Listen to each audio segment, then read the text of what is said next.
The file reached me in the second week of July. The corners of the manila envelope from the Phoenix office were stained with Arizona's fine dust that gets into everything. Inside were 3 incident reports, 2 witness statements that contradicted each other on every important point, and a single square photograph of 6 empty, worn chairs arranged in a perfect circle in a deserted place. I'm Special Agent Nathan Briggs, 22 years with the Bureau, 16 of those working cases that don't make sense on paper but somehow make even less sense in person. When my supervisor handed me this assignment, he didn't make eye contact. That should have been my first warning. The second warning was the case designation. Operation Sandfall. Operations get names. Incidents get numbers. When the Bureau names something before it's even classified, it means someone upstairs is already nervous. The town was called Persistence, population 214 according to the last census, though the way Deputy Marshal Colton spoke about it, you'd think half those people were ghosts already. I met him at a truck stop 17 miles outside the municipal limits, which apparently qualified as the town's main commercial district. He was leaning against a sun-bleached Ford Ranger, hat pulled low, aviators reflecting nothing but white sky and heat shimmer. "You're the Fed," he said. It wasn't a question. "Special Agent Briggs." He nodded once, didn't offer his hand. "They tell you what happened?"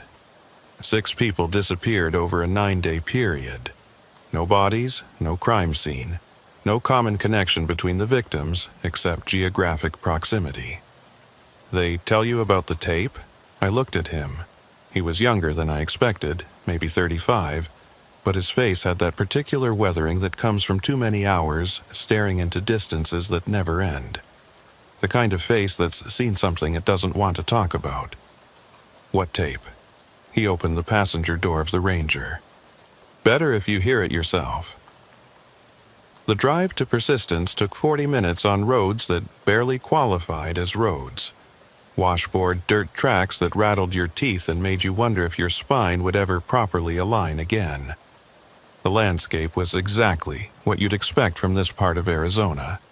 Endless stretches of creosote and ocotillo, mountains in the distance that never seemed to get any closer, and a sun that didn't so much shine as punish. Colton didn't talk much during the drive. Every few miles he'd point out a landmark, a collapsed fence post here, a rusted water tank there, the kind of details that only mattered if you knew the land. The temperature gauge on the dashboard read 118 degrees. Outside, the world looked like it was melting at the edges. "How long you been working this area?" I asked. 8 years. Born 2 towns over. My father worked these routes before me. "You ever see anything like this before?" He was quiet for a long time, long enough that I thought he might not answer. Then, "No, but my father did. 1987. 4 people that time. He never talked about it after the case closed." "Case closed as in solved?" "Case closed as in filed away." We passed a sign that read, "Persistence. Founded 1892. Someone had spray-painted over the population number. The replacement figure read, "Unknown." The town itself was a study in abandonment trying not to look abandoned. Main Street had 6 buildings that showed signs of recent use.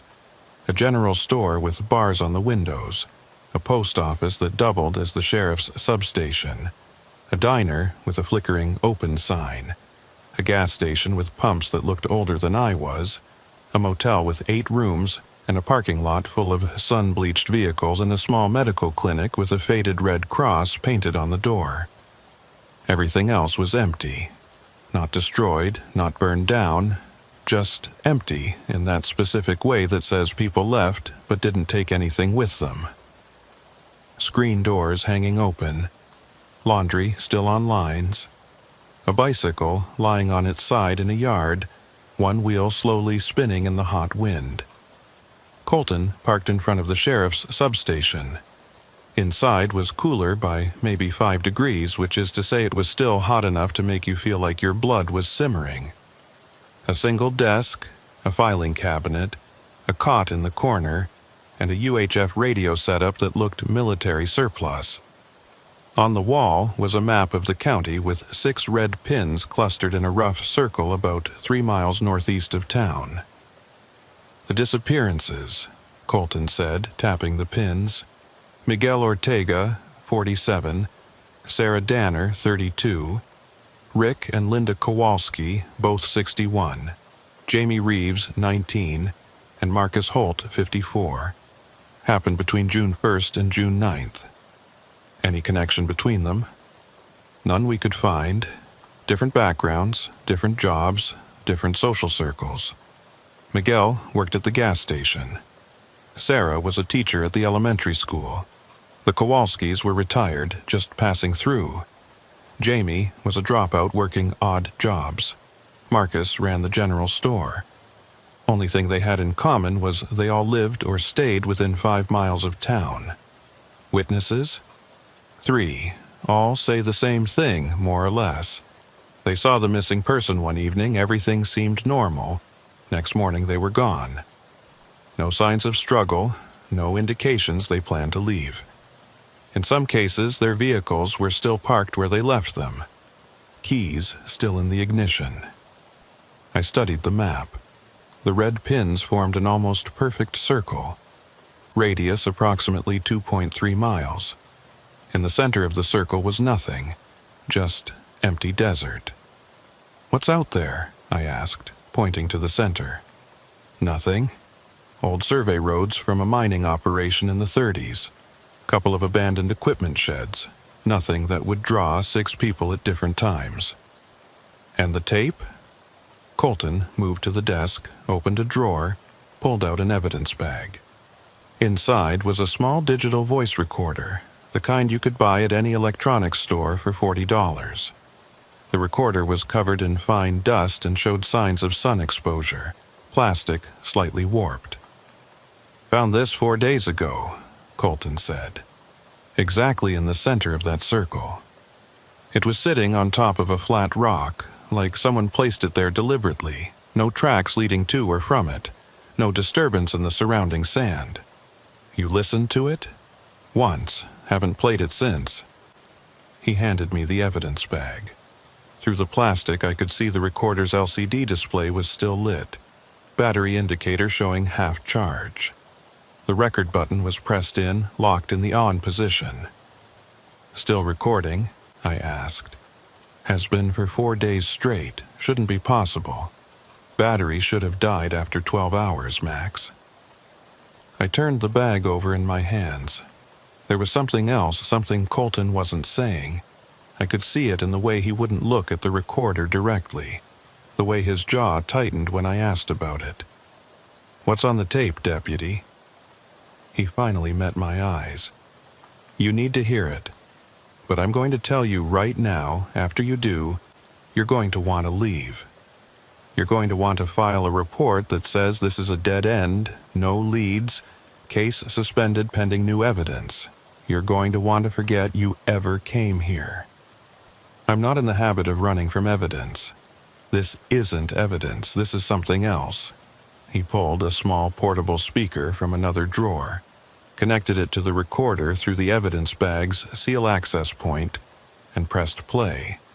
For the first 5 seconds, there was nothing but the hiss of dead air and the occasional pop of static. Then a voice emerged from the background noise. Male, middle-aged, calm in the way people are calm when they're reading a script or reciting something memorized. "The distance between intention and destination is measured in hours that do not belong to clocks." Pause. 10 seconds of static. "The distance between intention and destination is measured in hours that do not belong to clocks." Same voice, same cadence, same inflection on every word. "The distance between intention and destination is measured in hours that do not belong to clocks." Colton stopped the playback. It repeats. Exactly the same. Every 43 seconds. I timed it. For 4 days straight, that sentence over and over. I had someone at the state lab analyze the waveform. It's not a loop. Each repetition is a unique recording. Same voice speaking the same words with identical timing and intonation, but technically distinct iterations. I stared at the recorder. Who's the speaker? We don't know. Ran it through voice analysis. No match in any database. What about the 6 missing people? Could it be one of them? We had families provide voice samples for comparison. No match. I picked up the evidence bag again, held it up to the light. The recorder was a standard commercial model, nothing special about it. But there was something about the way it sat in the bag. Something about the weight of it in my hand that felt wrong. Not physically wrong, but wrong in some other way I couldn't articulate. You said you found this in the center of the circle, yes? Show me. Colton hesitated. It's 3 miles out. Heat's going to be pushing 120 by the time we get there. I need to see the location. He nodded slowly, like a man agreeing to something he knows is a bad idea. We'll take the Ranger. There's a trail that gets us within half a mile. We loaded up with water, a GPS unit, and a handheld radio for backup communication. Colton also grabbed a shotgun from a locked case, which struck me as either very cautious or very informed. Planning on encountering wildlife? I asked. Something like that. The trail was worse than the main road, if that was possible. We followed a series of survey markers left by mining operations decades ago, posts that were little more than rotted wood and faded paint. The GPS guided us through terrain that all looked identical, endless variations of sand and scrub and rock formations that could have been 5 years old or 5,000. After 20 minutes, we stopped. According to the GPS, we were 0.4 miles from the target coordinates. Colton killed the engine and we sat for a moment in the sudden silence, broken only by the tick of cooling metal and the whisper of wind through the window seals. From here we walk, he said. The heat outside the vehicle was like walking into a physical wall. The air was so hot it hurt to breathe, felt like inhaling steam from a kettle. My sunglasses did almost nothing against the glare, and within 30 seconds I could feel sweat soaking through my shirt. We walked northwest, following the GPS coordinates. Colton led, I followed, both of us conserving energy and words. The landscape was utterly featureless, a monotony of desert that seemed to stretch in every direction without variation. No landmarks, no distinguishing characteristics. Nothing to suggest why anyone would come out here deliberately. After 15 minutes, Colton stopped and pointed. There. At first I didn't see anything. Then my eyes adjusted to what I was looking for and I spotted it. A flat rock, roughly 3 feet in diameter, sitting alone in a small clearing of hard-packed sand. The rock was dark basalt, unusual for this area, and perfectly level on top. Around it, the sand was undisturbed. No footprints, no tire tracks, no indication that anyone had been here recently. Except the rock wasn't quite alone. In the sand around it, at precise intervals, were 6 shallow depressions, each about 2 feet across, arranged in a perfect circle with the rock at the center. The chairs, I said. From the photograph, yeah. Found them here 3 days before the recorder. Cheap folding chairs. The kind you buy for $5 at a hardware store. They were sitting here, evenly spaced, facing inward. No explanation for how they got here or why. Where are they now? Evidence lockup in Phoenix. Fingerprint analysis came back with prints from all 6 missing persons. Only their prints. No one else's. I walked slowly around the circle, studying the depressions, the rock, the surrounding area. The sand here was different from the rest of the desert, harder packed, almost like it had been compressed by something heavy. But there were no tracks, no trails, nothing to indicate how 6 people in 6 chairs had arrived at this spot.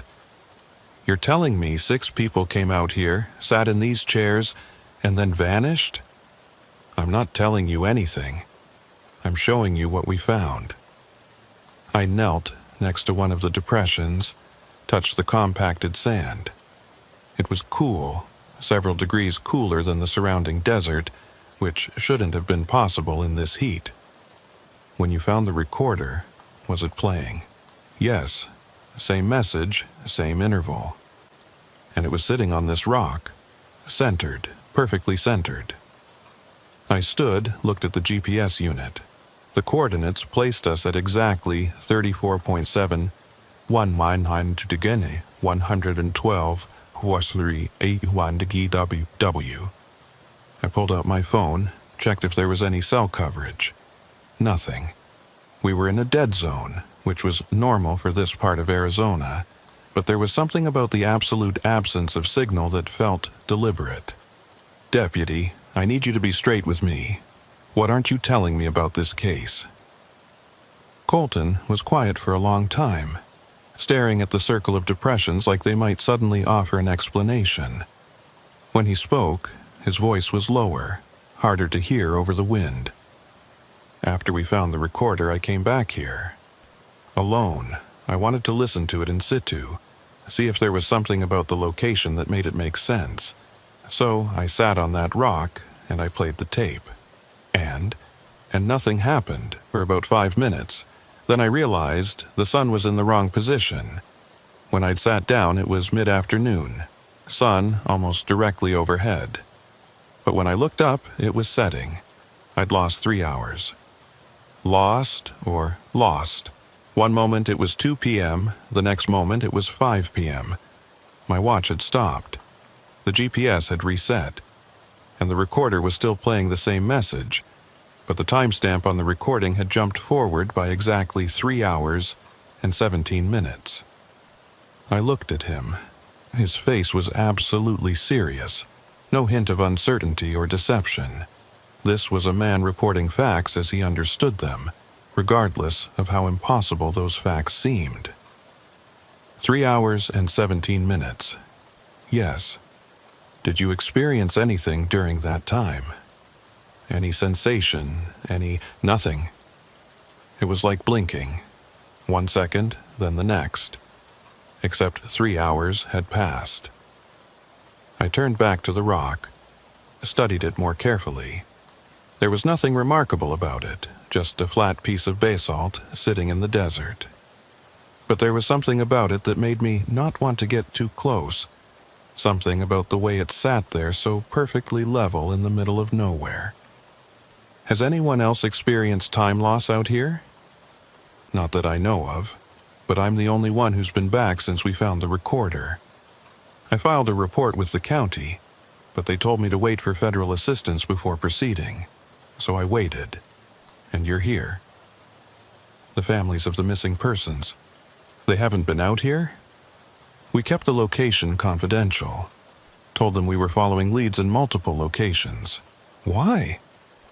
He was quiet again, that same hesitation I'd seen in the office. Because my father told me something before he died. He said if we ever found chairs in the desert, arranged in a circle, we should close the file and walk away. He said there are some things the desert keeps, and we should let it keep them. Your father was talking about the 1987 disappearances. Yes. Did he find chairs then? He never said. But 3 months after those 4 people vanished, he put in for early retirement, moved to Tucson, never came back to Persistence, and he never explained why. The wind picked up, carrying with it that peculiar smell of superheated rock and ancient dust. In the distance, I could hear something that might have been a hawk, or might have been wind through a crack in stone. The desert has a way of making every sound seem both close and infinitely far away. I want to hear the tape again, I said. Here, in this location. Colton reached into his pack, pulled out the evidence bag with the recorder. He handed it to me without a word. I sat down on the rock, felt the coolness of it through my pants. a coolness that shouldn't exist in 120-degree heat. I pulled the recorder from the bag, checked the display. Still recording, still half battery. I pressed play. The distance between intention and destination is measured in hours that do not belong to clocks. The voice was clearer out here, sharper, like the desert itself was amplifying it. I could hear nuances I hadn't caught in the office.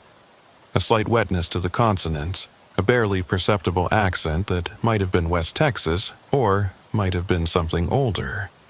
The distance between intention and destination is measured in hours that do not belong to clocks.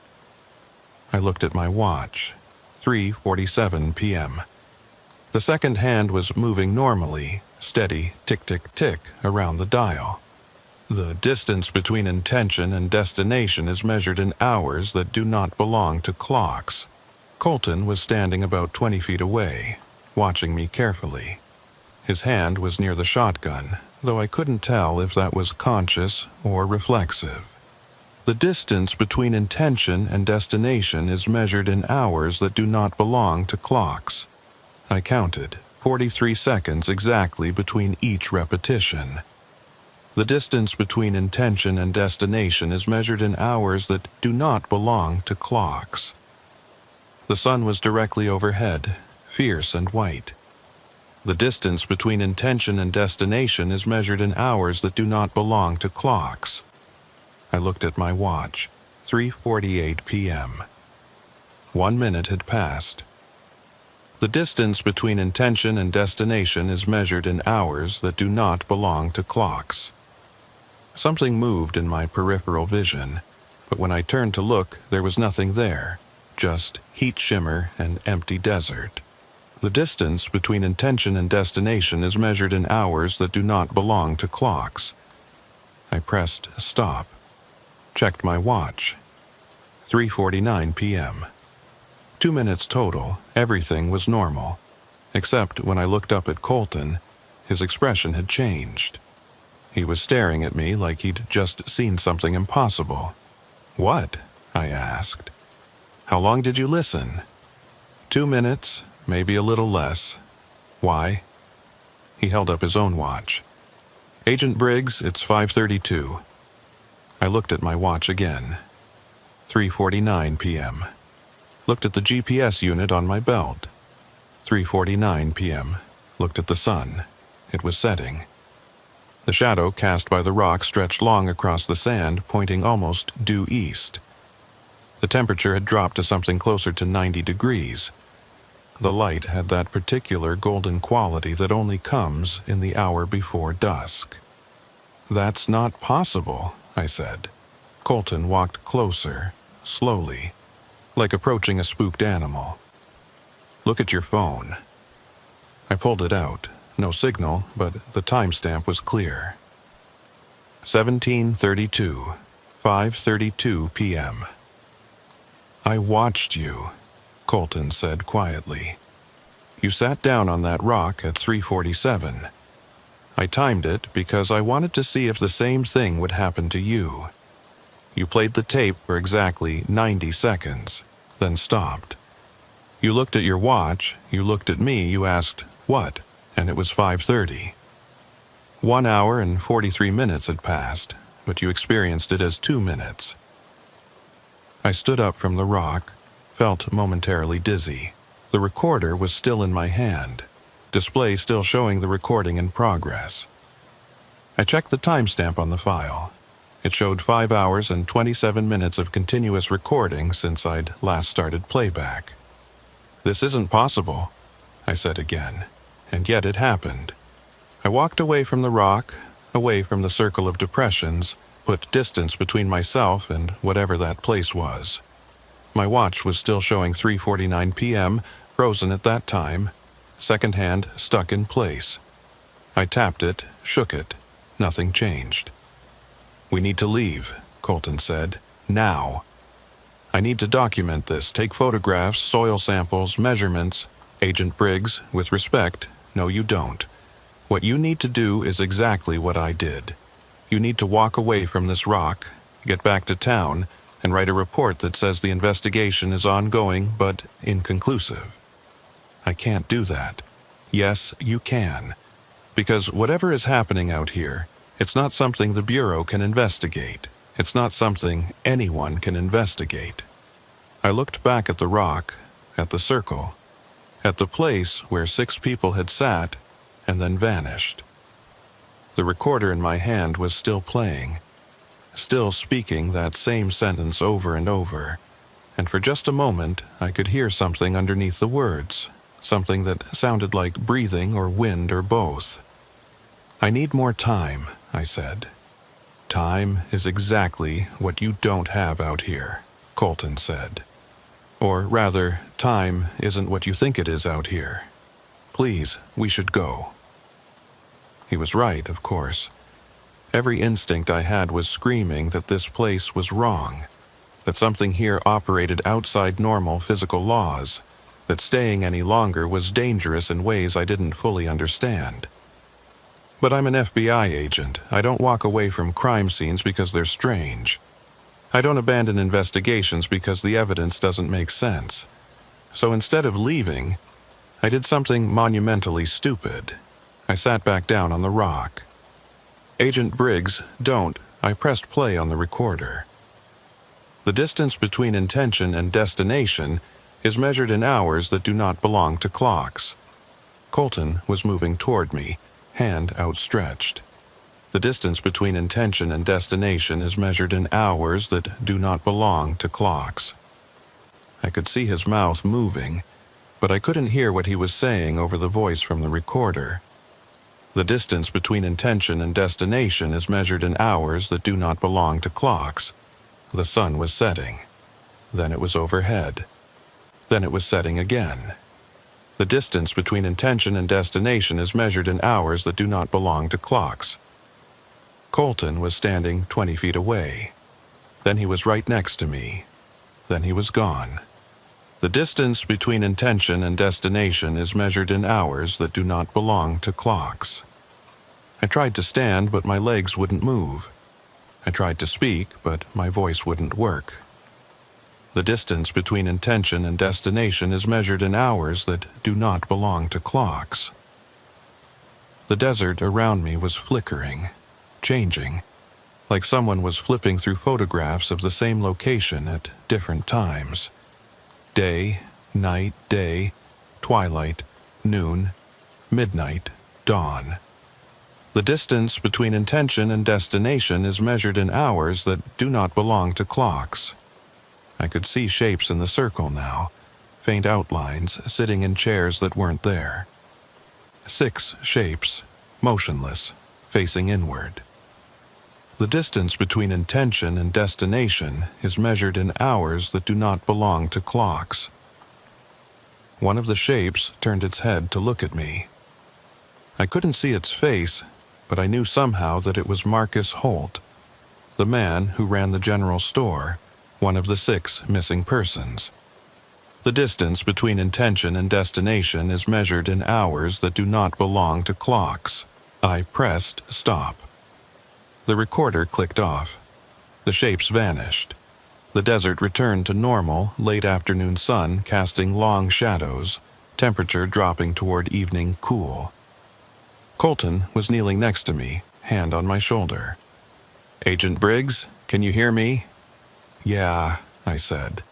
My voice sounded wrong, too rough, like I'd been screaming.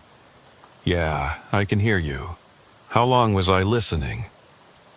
He looked at his watch, then at me. 90 seconds, same as last time, but your watch, he pointed. I looked, my watch showed 3:49 p.m., same as before. But the date had changed. It was now July 14th. "That's 3 days from now," I said, stupidly. 3 days from when we arrived, yes. "Agent Briggs, I really think we need to leave. Right now." This time I didn't argue. I stood, stumbled slightly, let Colton guide me away from the rock and back toward where we'd left the ranger. Behind us, I could hear the wind picking up. Or maybe it was something else, something that sounded like 6 voices all whispering the same sentence in perfect unison.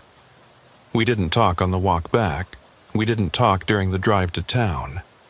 We didn't talk until we were back in the sheriff's substation with the door closed and locked, and the air conditioning blowing warm air that somehow felt safer than the desert outside. "I need to make some calls," I said finally. "To Phoenix?" "To Phoenix, to Quantico, to anyone who might have insight into what the hell just happened out there."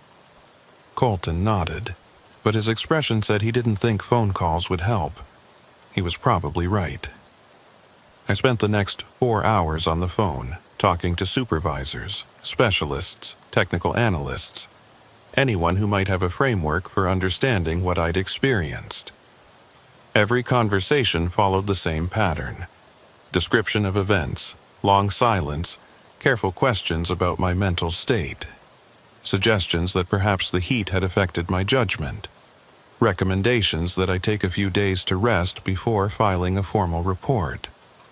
No one believed me, or, more accurately, no one wanted to believe me. At 11 p.m., I gave up on phone calls and started writing my preliminary report. I documented everything: the discovery of the 6 chairs, the recovery of the recorder, the voice on the tape, the time discrepancies, the shapes I'd seen. I attached photographs, GPS coordinates, witness statements from Colton. Then I read it over and realized it read like the ravings of someone having a psychotic break. I deleted it, started over. This time, I left out the time loss, the flickering desert, the shapes in the circle. I kept it simple: 6 disappearances. No bodies, no evidence of foul play. Investigation ongoing. Clean, professional, forgettable. I filed it at midnight and immediately felt like a coward. Colton was asleep on the cot in the corner, shotgun propped against the wall next to him. Through the window, I could see Persistence's main street, empty and quiet under a half moon. Somewhere out in the desert, 3 miles northeast, a recorder was still playing the same message over and over, speaking to an empty circle of compressed sand. I should have left then. Should have driven back to Phoenix, filed my sanitized report, and moved on to the next case. Should have followed Colton's father's advice and let the desert keep its secrets. But I've never been good at leaving questions unanswered. So, instead, I sat at that desk, staring at that map with its 6 red pins, and started planning my next move. Outside, the wind picked up. Somewhere in the darkness, I swore I could hear a voice speaking words that didn't belong to any clock I knew. I spent the next 3 days in Persistence trying to establish a coherent timeline. The problem with investigating disappearances in a place where time itself seems negotiable is that every interview, every piece of documentation, every sworn statement feels compromised before you even write it down. The motel room I rented was room 4 out of 8, positioned at the end of a building that looked like it had been constructed sometime in the 1950s and hadn't been updated since. The air conditioning unit rattled like it was trying to shake itself apart, managing to lower the temperature from uninhabitable to merely oppressive. The furniture was old but functional: a bed with a mattress that sagged in the middle, a table with cigarette burns around the edges, a chair that wobbled if you sat wrong, and a bathroom with rust stains that no amount of bleaching could remove. I spread my case files across the table, organized them by date and victim. Miguel Ortega had disappeared first, on June 1st. According to his employer at the gas station, Miguel had finished his shift at 6 p.m., mentioned he was going for a drive to cool off, and never came home. His truck was found 2 days later parked on the side of Route 87, keys in the ignition, wallet in the cup holder, half a tank of gas. No signs of struggle, no indications he'd been forced from the vehicle. The truck was just there, empty, like he'd simply stepped out and walked away. Sarah Danner was next, June 3rd. Elementary school teacher, 32 years old, lived alone in a small house on the western edge of town. Her sister reported her missing after Sarah failed to show up for their regular Tuesday dinner. When deputies checked Sarah's house, they found the front door unlocked, television on, dinner half prepared on the stove. Her car was in the driveway. Her purse was on the kitchen counter. Her phone was charging by the bed. Everything suggested she'd stepped out for just a moment and intended to return immediately. The Kowalskis, Rick and Linda, both 61, disappeared together on June 5th. They'd been staying at this very motel, room 7, passing through on their way to visit their daughter in New Mexico. The motel owner said they'd paid for 3 nights in advance but vanished after the first night. Their room was undisturbed except for the bed being slept in. Their luggage was still there. Linda's medication was still in the bathroom. The only thing missing was the couple themselves. Jamie Reeves, 19, June 7th. High school dropout with a reputation for being unreliable and a habit of disappearing for days at a time to party with friends in Phoenix. That should have made his disappearance less remarkable. Except his mother found his phone in his room with a text message typed but not sent. Something weird happening in the desert, going to check it out. The message was time-stamped 11:47 p.m. Jamie had never been known to go wandering in the desert at night. Marcus Holt, 54, June 9th. Owner of the general store, pillar of the community. The kind of man who everyone knew and generally liked, even if they didn't always agree with him. He'd closed up the store at his usual time, 7 p.m., told his wife he needed to run an errand, and drove off. His truck was found the next morning parked behind the general store, right where he'd have left it if he'd come back. But he hadn't come back, and his wife said when she'd asked him about the errand, he'd said something strange. "I need to make sure I'm there on time." There on time for what? She didn't know. He hadn't explained. I stared at the 6 files until my vision blurred. 6 people with nothing obviously connecting them except geography and timing. Different ages, different backgrounds, different personalities. Miguel had been quiet and religious. Sarah had been energetic and social. The Kowalskis had been just passing through. Jamie had been troubled and aimless. Marcus had been stable and community-oriented. No shared friends. No common enemies. No overlapping financial interests. No indication they'd even known each other beyond the casual acquaintance that comes from living in a small town. The only thread connecting them was that circle in the desert and those 6 folding chairs arranged with mathematical precision. I decided to start with the families. Get their stories directly, hear what they remembered about the days leading up to the disappearances. Look for patterns that might not be obvious in written reports. Miguel Ortega's widow, Rosa, lived in a small, manufactured home on the southern edge of town. She answered the door with the kind of exhausted wariness that comes from being asked the same questions too many times by too many officials. I showed her my credentials, explained I was reviewing the case, asked if she had time to talk. "The other police already asked everything," she said. Her English was accented but clear. "I don't know what else to tell you. I'm sorry to trouble you again, Mrs. Ortega. I know this is difficult. I just want to make sure we haven't missed anything." She studied me for a long moment, then stepped aside to let me in. The interior was modest but immaculate. Religious icons on the walls, photographs of children and grandchildren on every surface. She offered me water, which I accepted, and we sat at a small dining table positioned beneath a ceiling fan that turned slowly overhead. "Tell me about Miguel," I said. "What kind of person was he?" "Good man, quiet. He worked hard, took care of his family. Never caused trouble." "In the days before he disappeared, did you notice anything unusual about his behavior? Any changes in routine, mood, anything at all?" She was quiet, thinking. He was distracted. Last week, before he disappeared, maybe 3-4 days, he would stop sometimes and just look at nothing. I would ask what's wrong. He would say nothing, but I could tell something was bothering him. Did he say what? No, but I heard him talking on the phone one time. He was in the garage, thought I couldn't hear. He was telling someone about a dream he had. A dream about what? He said he dreamed about sitting in the desert with strangers. He said in the dream they were all waiting for something, but he didn't know what. He said the dream felt real, more real than being awake. I wrote this down, felt something cold settle in my stomach. Did he say who he was talking to? I don't know.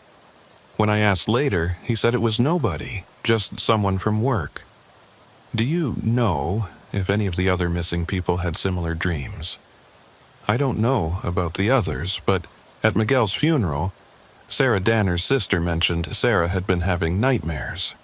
Bad ones. That's all she said. I thanked Rosa, gave her my card, told her to call if she remembered anything else. She nodded, but I could tell she didn't expect anything to come from it. Too many investigators, too many questions, too few answers. I drove across town to speak with Linda Danner, Sarah's sister. She lived in a larger house near the school where Sarah had taught, a place with an actual lawn and trees, luxuries in this part of Arizona. She invited me in immediately, seemed almost grateful to have someone showing renewed interest in the case. Everyone else has given up, she said, pouring coffee I didn't want but accepted out of politeness. The county says they're still investigating, but I can tell they're just going through the motions.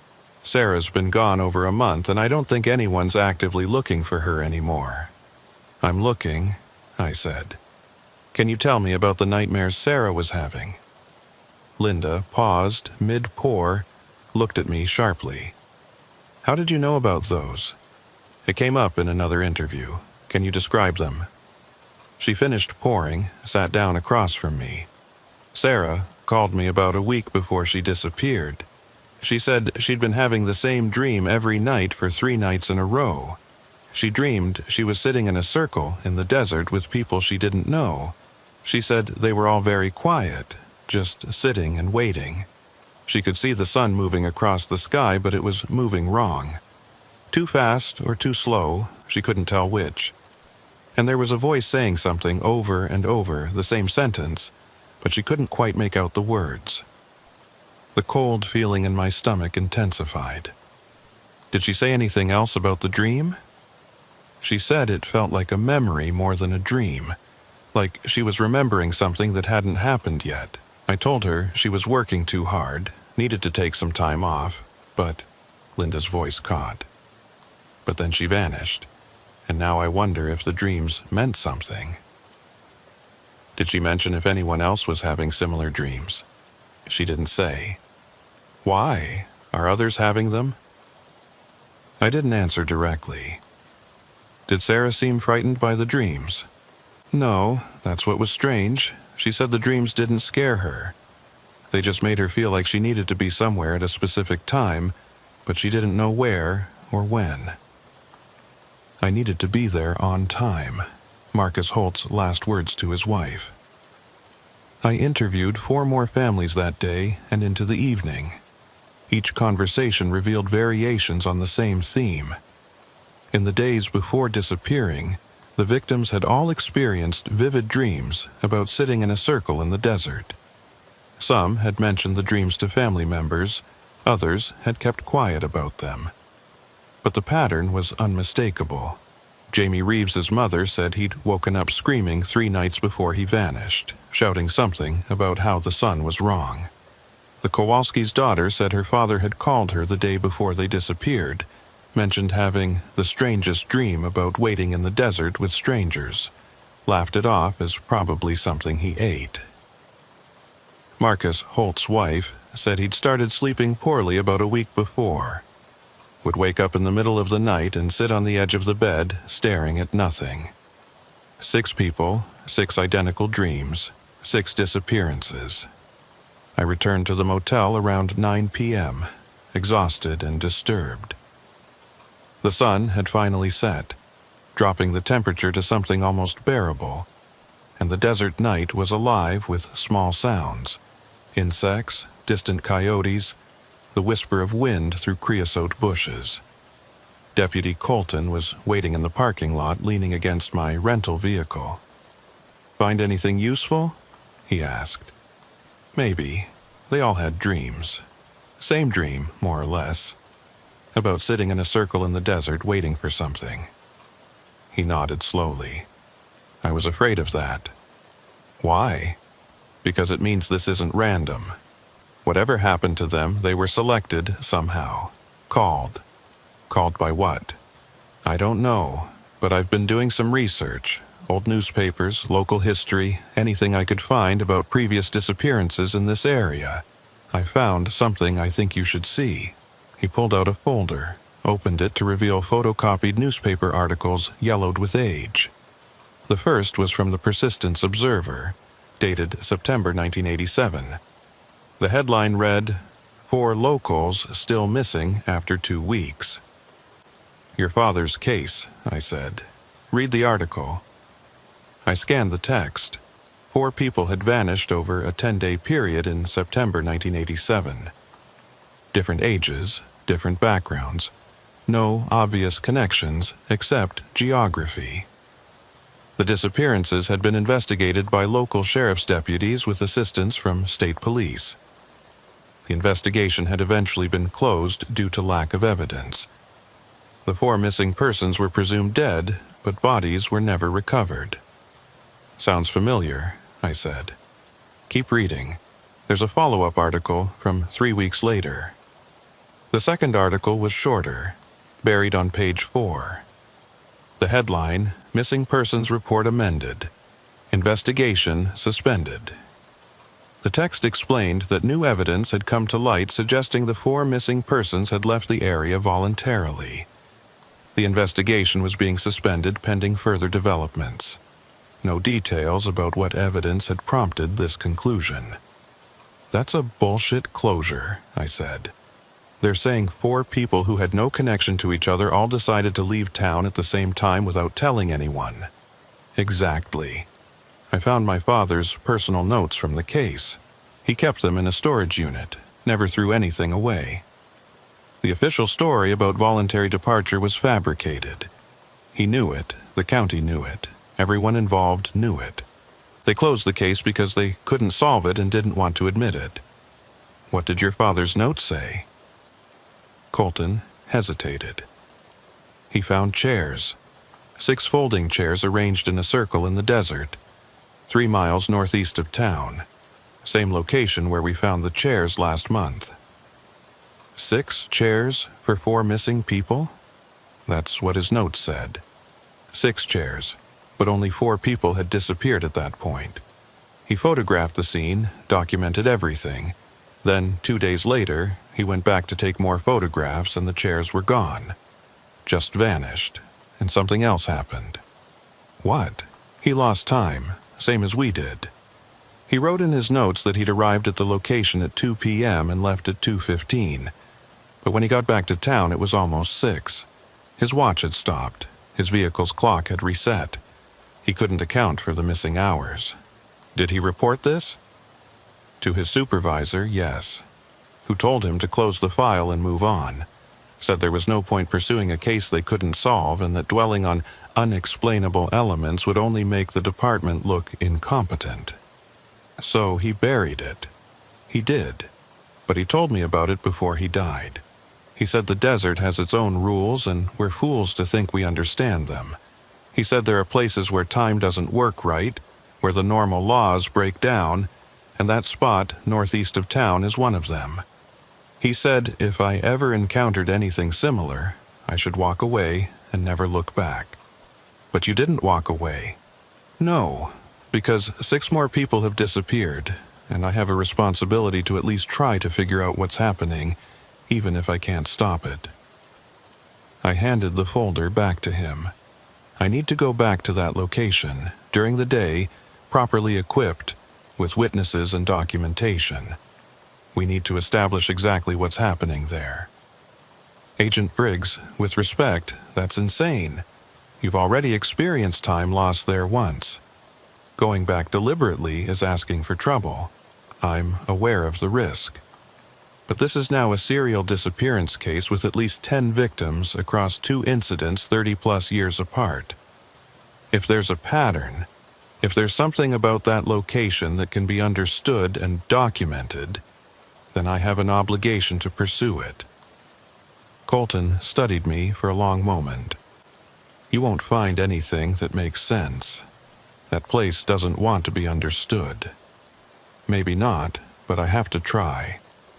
He sighed, pushed off from the car. Fine, but we're doing this right. Multiple vehicles, multiple witnesses, limited exposure time, and a strict extraction protocol.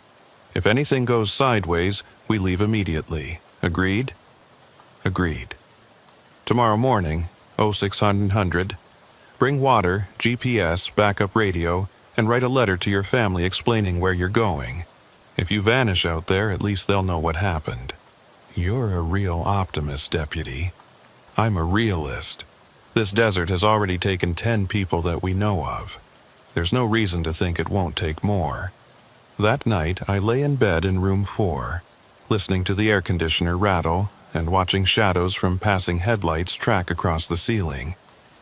I thought about 6 people having the same dream, about chairs arranged in perfect circles, about a voice repeating the same sentence over and over into a recorder that shouldn't still be working. The distance between intention and destination is measured in hours that do not belong to clocks. What the hell did that mean? I must have finally fallen asleep around 3 a.m., because I was startled awake by knocking on the door. I checked my watch, 5:47 a.m. Still dark outside, but the sky was starting to show that particular quality of pre-dawn gray that means night is ending whether you're ready or not. Colton was at the door with 2 other men I didn't recognize. Agent Briggs, this is Travis Mercer and Dale Bishop. They work for County Search and Rescue. I brought them in as additional witnesses and support staff. Both men were in their 40s, weathered and competent looking, the kind of people who knew how to handle themselves in harsh environments. We shook hands, exchanged minimal pleasantries, loaded into 2 vehicles. Colton and I took his Ranger. Mercer and Bishop followed in a county SAR truck equipped with enough emergency supplies to survive a month in the wilderness. The drive out to the location took the now familiar 40 minutes. The sun was rising as we arrived, turning the eastern sky into gradations of orange and pink that would have been beautiful if I wasn't so focused on what we were about to do. We parked both vehicles and distributed equipment. GPS units, 2-way radios, digital cameras, water, backup batteries, first aid kit. I also brought a portable atomic clock, the kind that syncs with the official time signal from NIST. If we experienced time loss again, I wanted an independent reference that couldn't be disputed. Everyone sync watches, Colton said. Current time is 06:43 and 30 seconds. Mark. We all checked. All 4 watches matched, as did both vehicle clocks and the atomic clock. Radio check, Mercer said, keying his handset.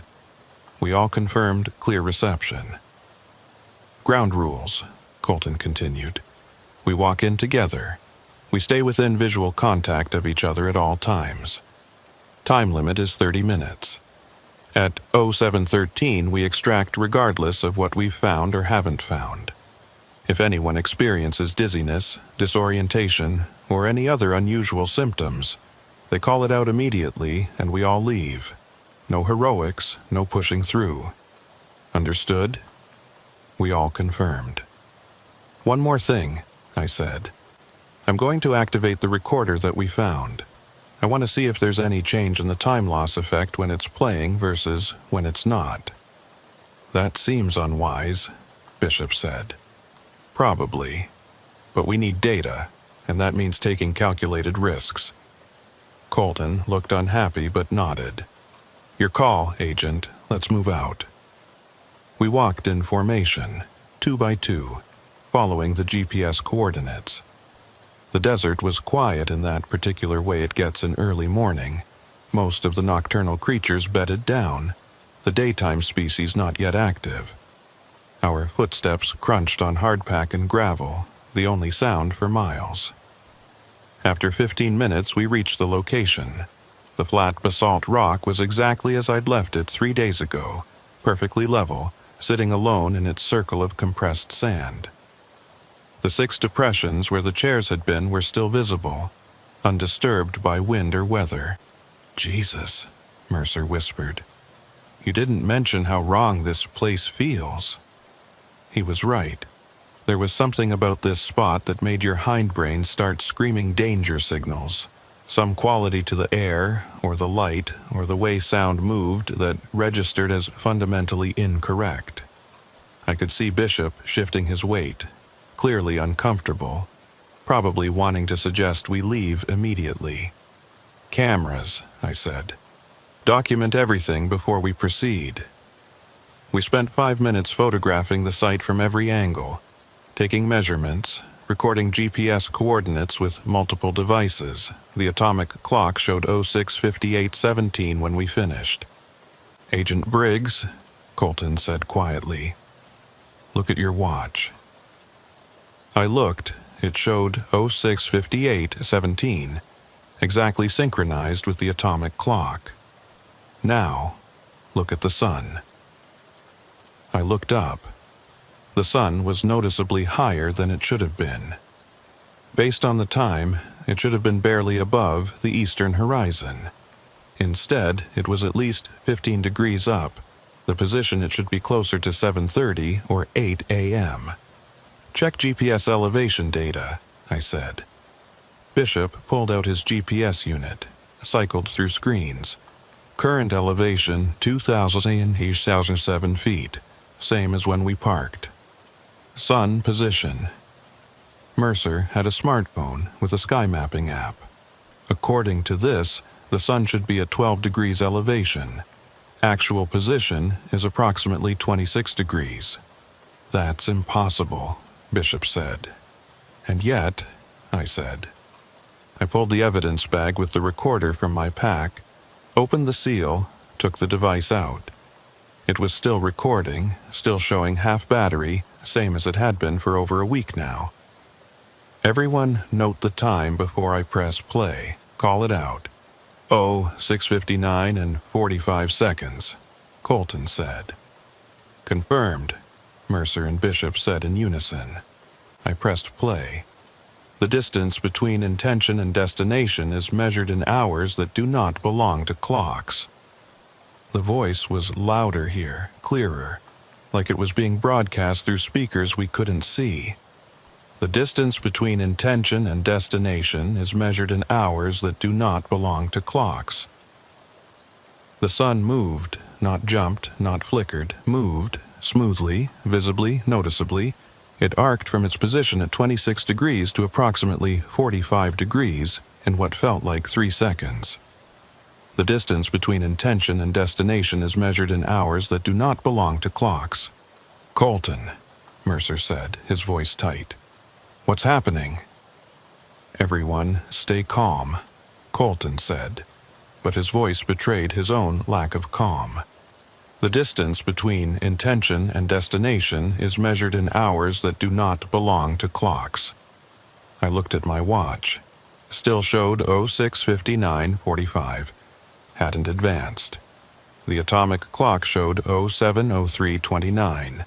4 minutes had passed on one timepiece, 0 minutes on another. "The distance between intention and destination is measured in hours that do not belong to clocks." Bishop was backing away. "We need to leave. Now."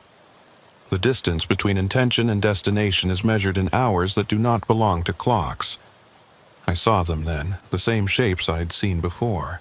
6 outlines sitting in chairs that weren't there, arranged in their perfect circle around the rock.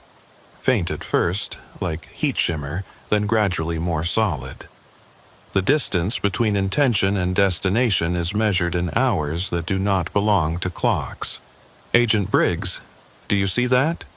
Colton asked. "I see it. The distance between intention and destination is measured in hours that do not belong to clocks." The shapes were more defined now. I could make out features, clothing, posture. 6 people sitting quietly, facing inward, hands in their laps. 3 men, 2 women, and 1 figure I couldn't quite resolve into either category. The distance between intention and destination is measured in hours that do not belong to clocks. One of the shapes turned its head to look at me. It was Marcus Holt. I recognized him from photographs in the case file. His expression was calm, almost peaceful, like he was waiting for something he knew was coming. The distance between intention and destination is measured in hours that do not belong to clocks. I pressed stop. The recorder clicked off. The shapes faded but didn't vanish completely, hanging in the air like after images. The sun resumed its normal progression, though it was now positioned much higher than it should have been. My watch started ticking again, but when I checked it against the atomic clock, there was a discrepancy of 17 minutes. "Time check," I said. "My watch says 0717, Colton said. "But that can't be right. We've only been here 20 minutes. "Atomic clock says 0732, Mercer reported. "Vehicle clock says 0804, Bishop added, reading from his radio display. 4 different time sources, 4 different times. The only thing we could be certain of was that more time had passed than we'd experienced, and whatever was happening at this location had a direct and measurable effect on temporal progression. "We need to document this immediately," I said. "Take photographs of all time sources, record statements, collect any physical evidence." "Agent Briggs," Colton interrupted. "Look." He was pointing at the sand around the rock. Where the 6 depressions had been, there were now 7. A new depression had appeared, directly between where 2 of the others had been, perfectly sized and shaped to accommodate a folding chair. "That wasn't there before," Mercer said unnecessarily. "No," I agreed. "It wasn't." We stood there in silence, staring at the 7 depressions, at the rock, at the place where 6 ghostly figures had sat moments before. The implications were clear and deeply disturbing. The circle was expanding. Whatever process had claimed 6 people was preparing to claim a 7th. "We're leaving," Colton said, "right now." This time, no one argued. We gathered our equipment, took a few last photographs, and retreated to the vehicles. The walk back felt longer than the walk in, like the desert was reluctant to let us go. By the time we reached the trucks, we were all breathing harder than the exertion warranted. "Vehicle clocks," I said. Colton checked his. 0837. Bishop checked the Sayar truck. 915. Neither time matched what our watches showed or what the atomic clock indicated. We'd experienced roughly 35 minutes of subjective time, but the vehicles were reporting anywhere from 55 minutes to 93 minutes had passed. "This is impossible," Bishop said again, but with less conviction this time. "We need to get this evidence to specialists," I said. "Physics experts, temporal mechanics researchers, anyone who might be able to explain what's happening." "Agent Briggs," Mercer said carefully, "with respect, I don't think this is a physics problem. Then what is it?" He was quiet for a moment, choosing his words carefully. "My grandfather was Navajo. He used to tell stories about places in the desert where time doesn't work right, where the normal world overlaps with something else. He called them thin places. Said you should never linger in them because the longer you stay, the harder it is to leave. You think this is a thin place? I think, whatever this is, it's not something science is equipped to handle." We drove back to Persistence in silence. When we arrived at the sheriff's substation, it was 10:47 a.m. according to the wall clock, 09:23 according to my watch, and 11:05 according to the atomic clock. Time itself had fragmented, each device reporting a different reality. I spent the rest of the day writing reports that I knew would be dismissed as either equipment malfunction or observer error. I attached photographs, witness statements, GPS logs, anything that might lend credibility to what we'd experienced. It didn't matter. The evidence was too strange, too far outside normal parameters. No one would believe it. That night, I dreamed about the circle. 6 figures sitting quietly, faces indistinct, waiting for something that never came. In the dream, I could hear the voice from the recorder, speaking its endless message, but underneath it was another sound, breathing, or wind, or both. When I woke, it was 3:47 a.m., the same time my watch had frozen it during my first visit to the rock. I looked at my phone, checked the time. 3:47 a.m. I got up, looked out the motel window at the empty street. The half-moon cast long shadows. Nothing moved. Everything was quiet. Except somewhere in the distance I could hear something. A voice, faint but distinct, speaking words I couldn't quite make out. I knew I should ignore it. Knew I should go back to bed, file my report in the morning, and request reassignment to literally any other case. But I'm an FBI agent, and that voice was evidence.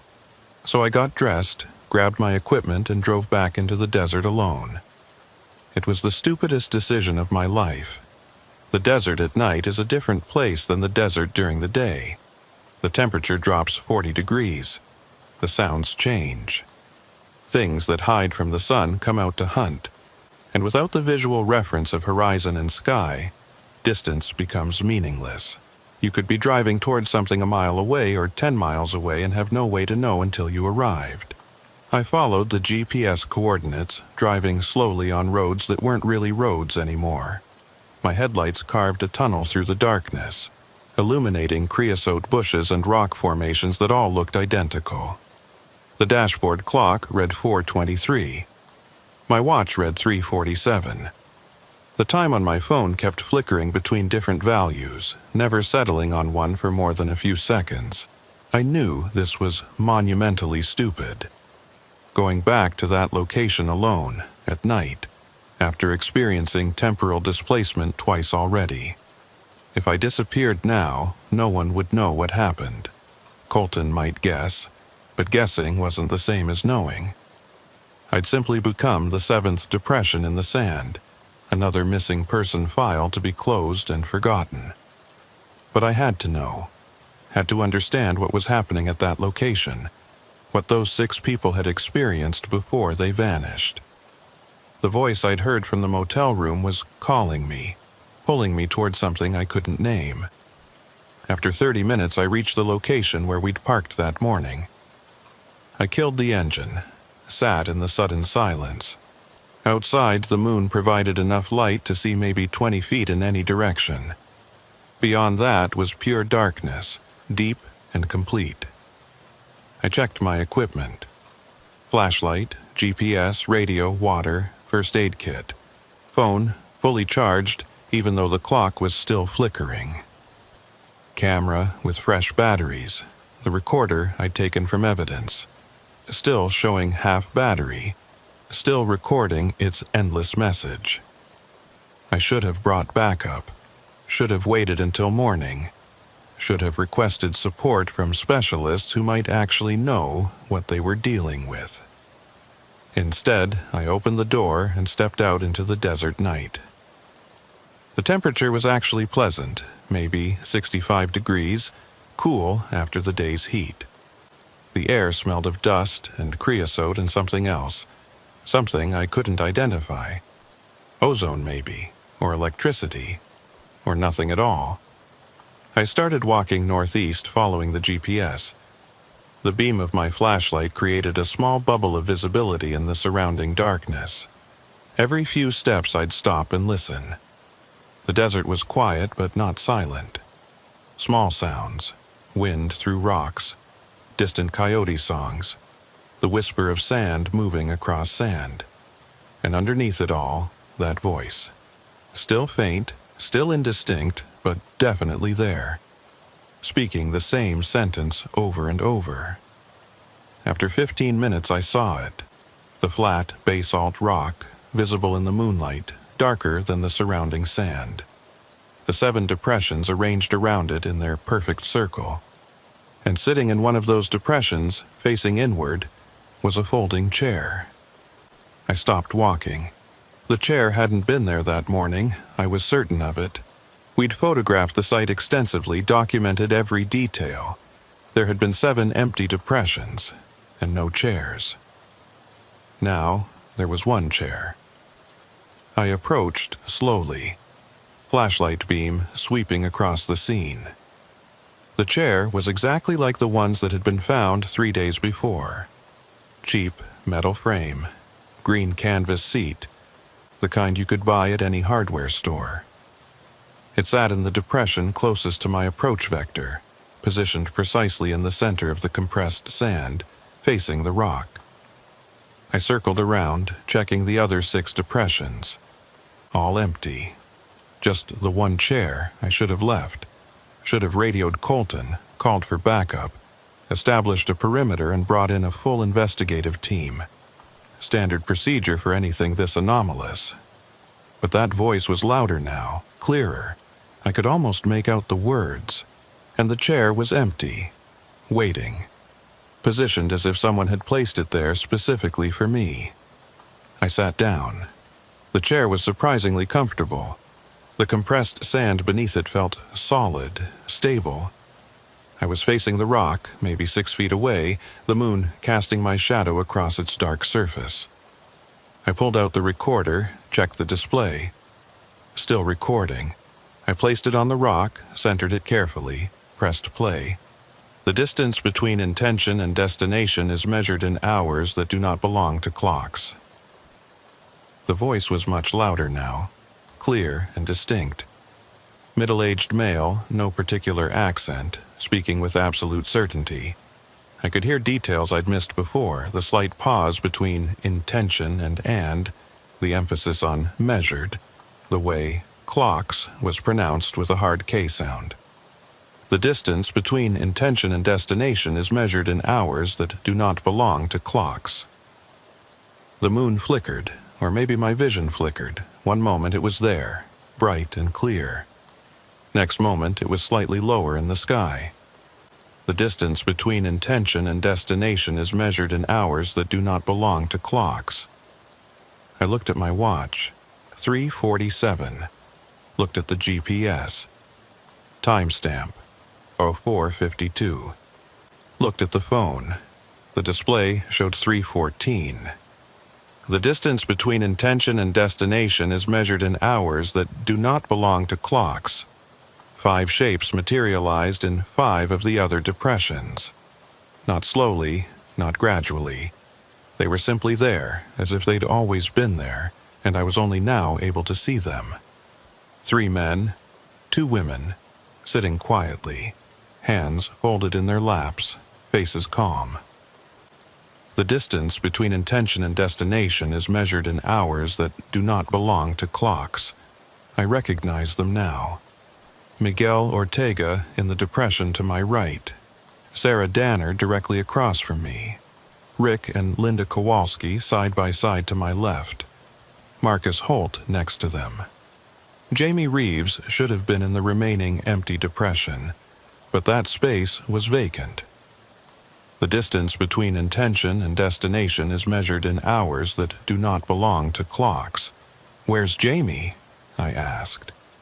My voice sounded strange, muffled, like I was speaking through cotton. Marcus Holt turned his head to look at me. His expression was peaceful, almost serene. When he spoke, his voice had that same quality as the recorded message, clear and certain. "He couldn't wait," Marcus said. "Some of us can wait longer than others. The distance between intention and destination is measured in hours that do not belong to clocks." "Wait for what?" for the crossing to complete, for the hours to align, for the intention to match the destination. The distance between intention and destination is measured in hours that do not belong to clocks. Sarah Danner spoke next, her voice soft. You shouldn't be here. You're not ready. Ready for what? To wait, to listen, to understand that some hours don't belong to clocks. The distance between intention and destination is measured in hours that do not belong to clocks. I tried to stand, but my legs wouldn't respond. I was sitting in the chair, facing the rock, and that was where I was going to stay. Panic started to build in my chest. Let me go, I said. We can't, Miguel said quietly. We're not the ones holding you. The distance between intention and destination is measured in hours that do not belong to clocks. The sun was rising. Fast-forward sunrise compressed into seconds. The moon vanished, the sky lightened, the stars disappeared. Day arrived in a rush of gold and white. The distance between intention and destination is measured in hours that do not belong to clocks. Then it was night again. Full darkness, moon back in position. The transition took maybe 3 seconds. The distance between intention and destination is measured in hours that do not belong to clocks. Day, night, day, night. The cycle repeating faster and faster, time compressing and expanding like an accordion. My watch was spinning, hands blurring. The GPS display was scrolling through timestamps too quickly to read. My phone had frozen, display showing only static. The distance between intention and destination is measured in hours that do not belong to clocks. How do I stop this? I asked. You don't, Linda Kowalski said gently. You wait until the hours align, until intention meets destination, until you've waited long enough to leave. How long is that? Different for everyone. Jamie only waited 3 hours.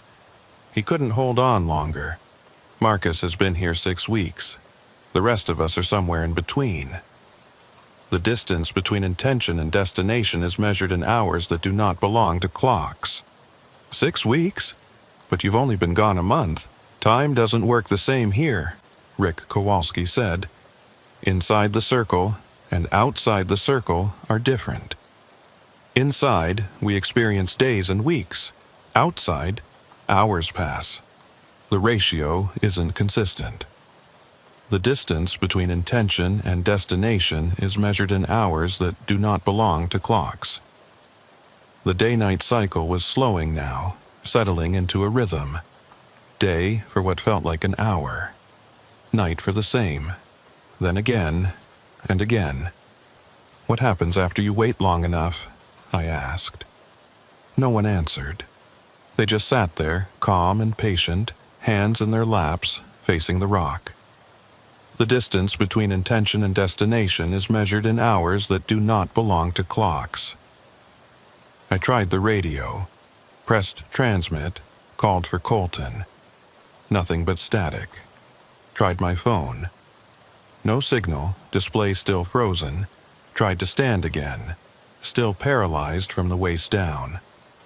The distance between intention and destination is measured in hours that do not belong to clocks. Please, I said, tell me what happens. Sarah leaned forward slightly. We cross, from intention to destination, from inside to outside, from hours that don't belong to clocks to hours that do. Cross to where? We don't know, but it's where we're supposed to be, where we were always going to end up. The distance between intention and destination is measured in hours that do not belong to clocks. Day became night became day became night. The cycle was almost soothing now, predictable, a metronome marking time that had no meaning. My panic was fading, replaced by a strange calm. Maybe this wasn't so bad. Maybe I could just sit here and wait, however long it took, and eventually I'd cross to wherever they were going. The distance between intention and destination is measured in hours that do not belong to clocks. No, that wasn't right. That was the waiting talking, the circle's influence, the hours that didn't belong to clocks trying to make me accept this as normal. I was FBI Special Agent Nathan Briggs. I had a family, a job, a life outside this circle. I wasn't supposed to be here. I wasn't one of the 6 who had dreamed about this place, who'd been called here by whatever force operated in this thin place. I was here by choice, which meant I could leave by choice. The distance between intention and destination is measured in hours that do not belong to clocks. I focused on the recorder, sitting on the rock, still playing its endless message. The voice wasn't coming from the recorder. The recorder was receiving it, capturing it, but the source was somewhere else, somewhere in the desert or underneath it, or in between the hours that didn't align. The distance between intention and destination is measured in hours that do not belong to clocks. I reached for the recorder.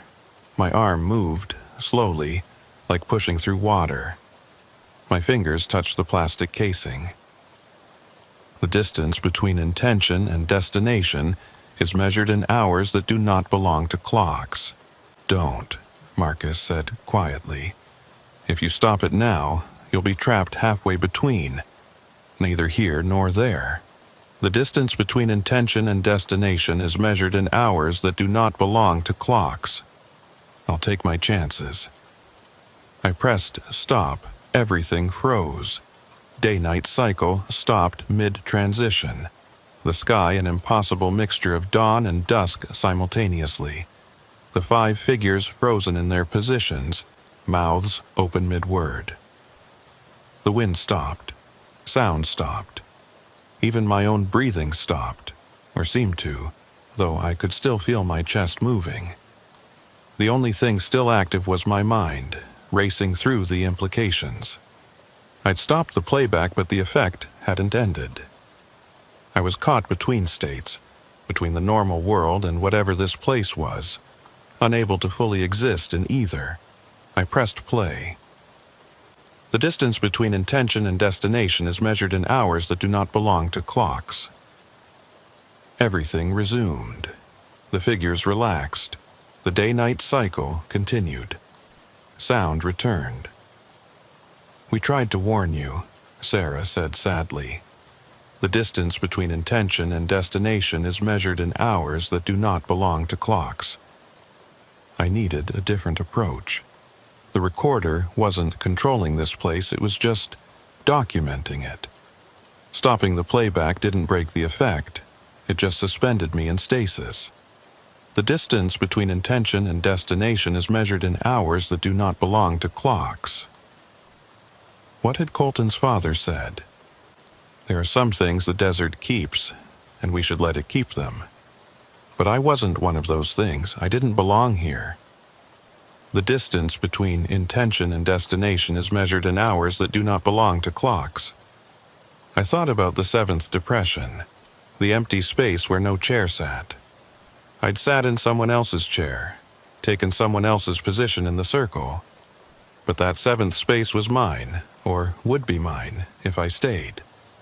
The distance between intention and destination is measured in hours that do not belong to clocks. What if I moved? Not tried to leave the circle entirely, but shifted to the space that was meant for me. The distance between intention and destination is measured in hours that do not belong to clocks. I concentrated on standing, pushed against the paralysis, willed my legs to work. Nothing happened. I was bound to this chair, this position, trapped by whatever force operated here. The distance between intention and destination is measured in hours that do not belong to clocks. But I'd arrived by choice. I'd sat in this chair voluntarily, which meant I stood. It wasn't easy. It felt like pushing against a physical weight, a resistance that increased with every inch I gained. But I stood, one leg, then the other, feet planted in the compressed sand, standing in the circle, facing the rock. The distance between intention and destination is measured in hours that do not belong to clocks. The 5 figures turned to look at me, expressions showing surprise for the first time. "That's not possible," Miguel said. "The distance between intention and destination is measured in hours that do not belong to clocks."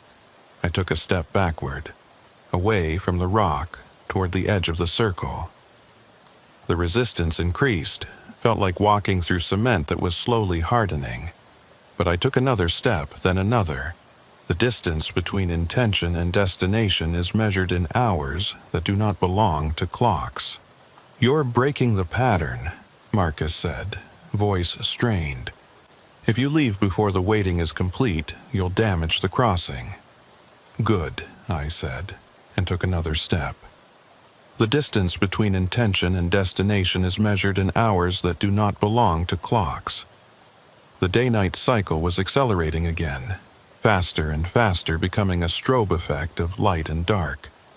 The 5 figures were flickering, becoming translucent, their calm expressions replaced by something that might have been fear.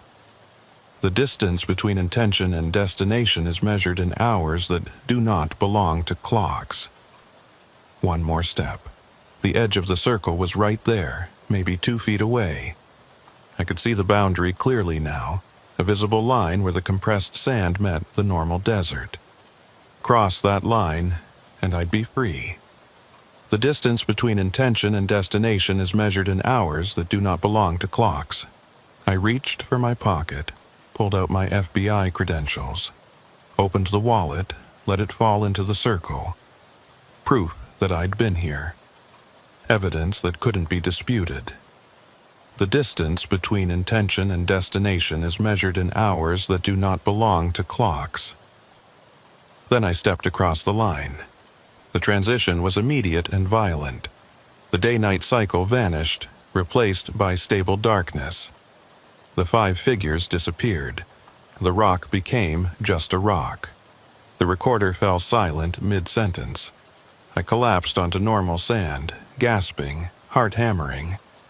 My watch showed 3:47. My phone showed 06:15. The GPS showed 09:33. I lay there for what felt like hours but was probably minutes, waiting for my body to remember how to function normally. Eventually, I managed to sit up, take stock. All my equipment was still functioning. I was still alive. I'd escaped. When I finally stood and looked back at the circle, I could see my credentials lying in the center of the compressed sand, next to the rock. And sitting in the chair I'd vacated was a figure. Faint, barely visible, but definitely there. It looked like me. I didn't go back for my credentials. I walked to my vehicle, drove back to Persistence, went directly to the motel. It was 7:23 a.m. according to the lobby clock. I'd been gone approximately 3 hours normal time, but I'd experienced what felt like at least 8 or 9 hours in the circle. Colton was waiting in the parking lot, leaning against my room's door. He took one look at me and his expression hardened. "You went back?" "Yes." "Alone?" "Yes." "You goddamn idiot." "Probably." He studied me for a long moment. "You got out. How?" "I'm not sure.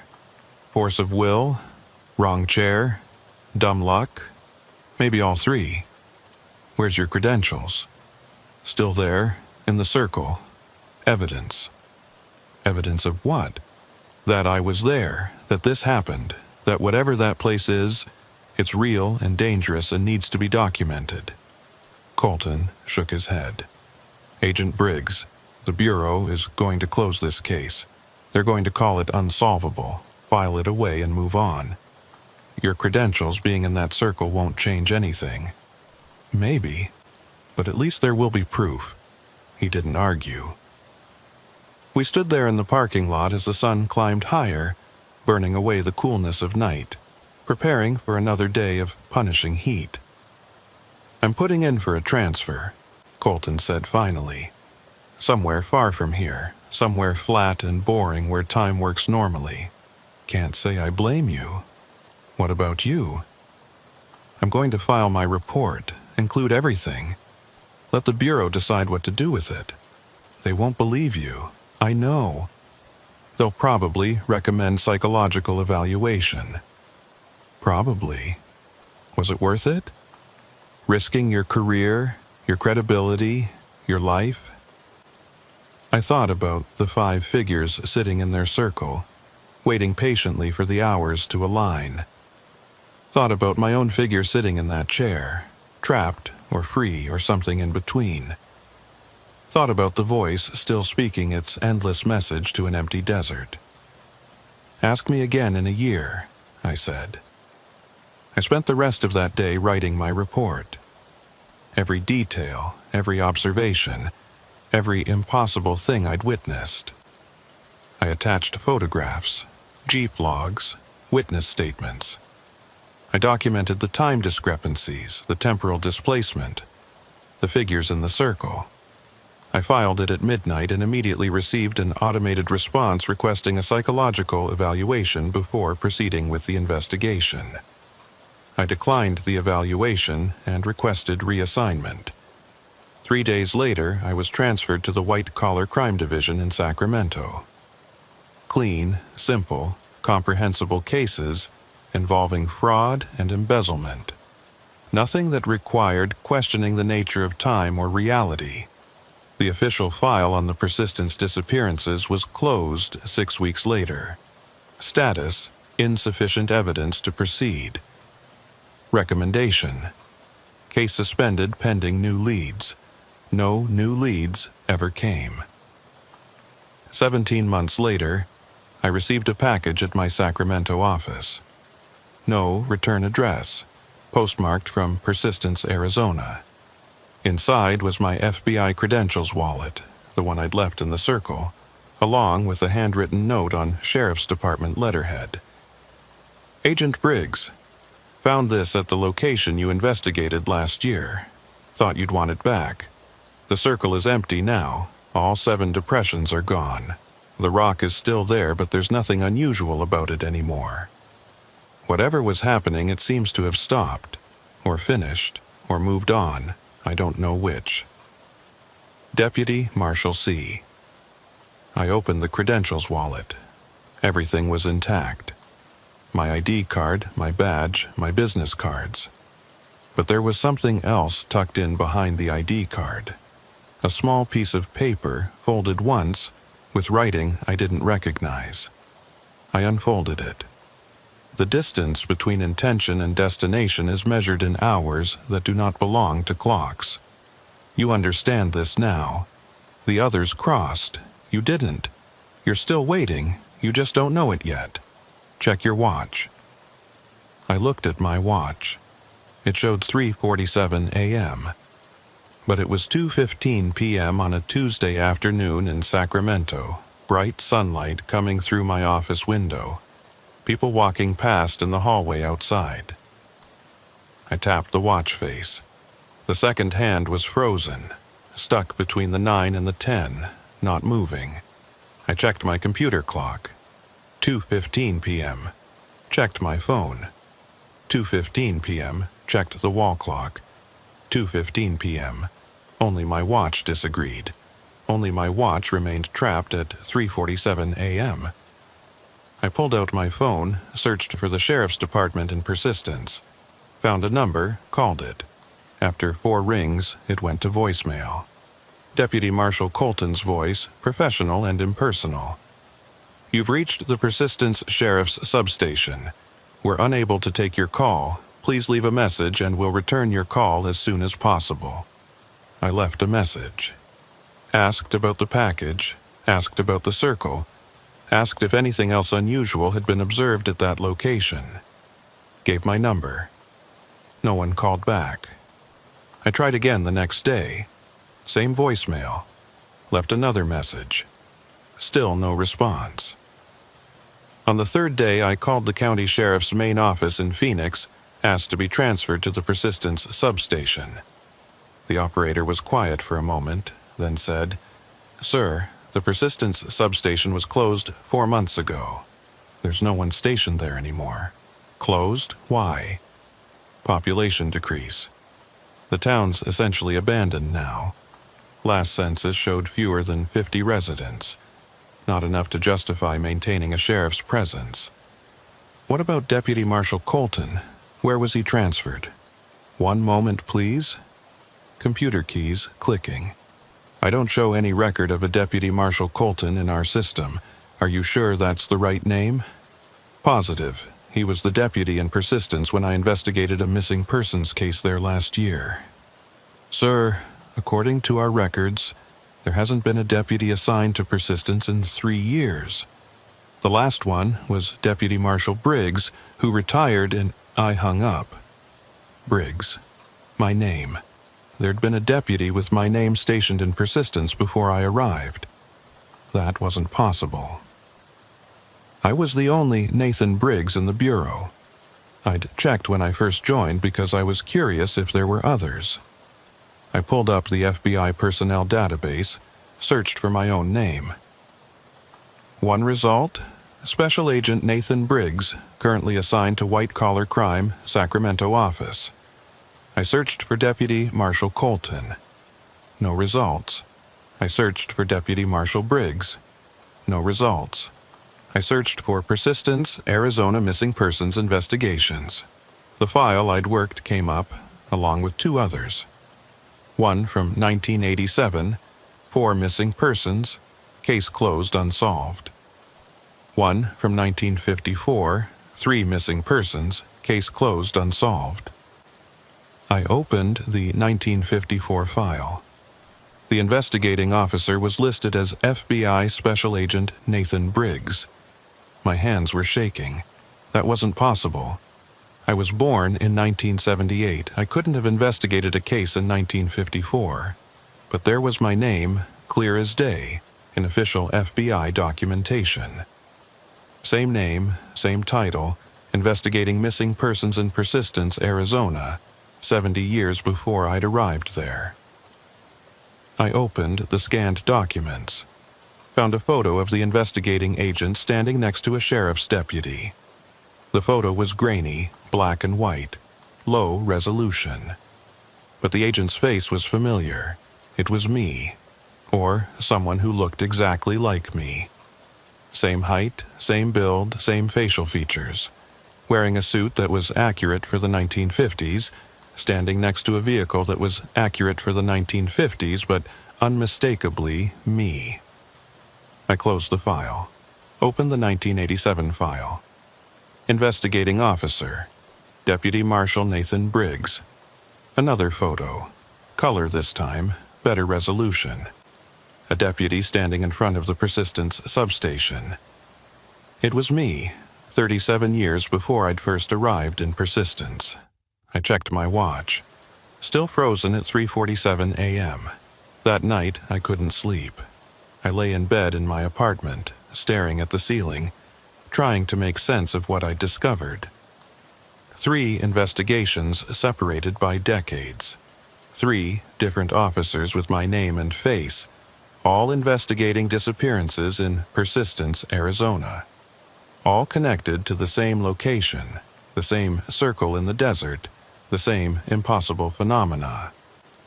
The distance between intention and destination is measured in hours that do not belong to clocks. At 3:47 a.m., my phone rang. I checked the caller ID. Unknown number. I answered. Hello? Static. Underneath it, faintly, a voice. My voice. You're still waiting. You just don't know it yet. Who is this? You already know. You've always known. From the moment you sat in that chair. That's not possible. I left. I got out. Did you? Check your calendar. I pulled up my phone's calendar app. Today was Tuesday, November 19th, 2024. Except according to my last memory of going to work, yesterday had been Tuesday, November 19th, 2024. The date hadn't changed. I scrolled back. Every day for the last week showed the same date, November 19th, 2024. Before that, different dates, normal progression. But starting a week ago, time had stopped advancing. or I'd stopped advancing through time, or I was caught in a loop I hadn't noticed because the days themselves were different enough to mask the repetition. "That's not possible," I said again, but my voice lacked conviction. "Time doesn't work the same here. Inside the circle and outside the circle are different. You left the physical location, but you're still inside, still waiting, still trying to cross from intention to destination." "How do I get out?" "You don't. You wait until the hours align, until you've been wherever you're supposed to be when you're supposed to be there. Then you cross. Cross to where? You'll understand when it happens. They all did. Miguel, Sarah, the Kowalskis, Marcus, even Jamie, though he didn't wait as long. They all crossed, and you will too. How long? For you, hard to say. You're stubborn, you resist. That makes the waiting longer, but eventually everyone crosses. In 1954, you'll cross. In 1987, you'll cross. In 2024, you'll cross.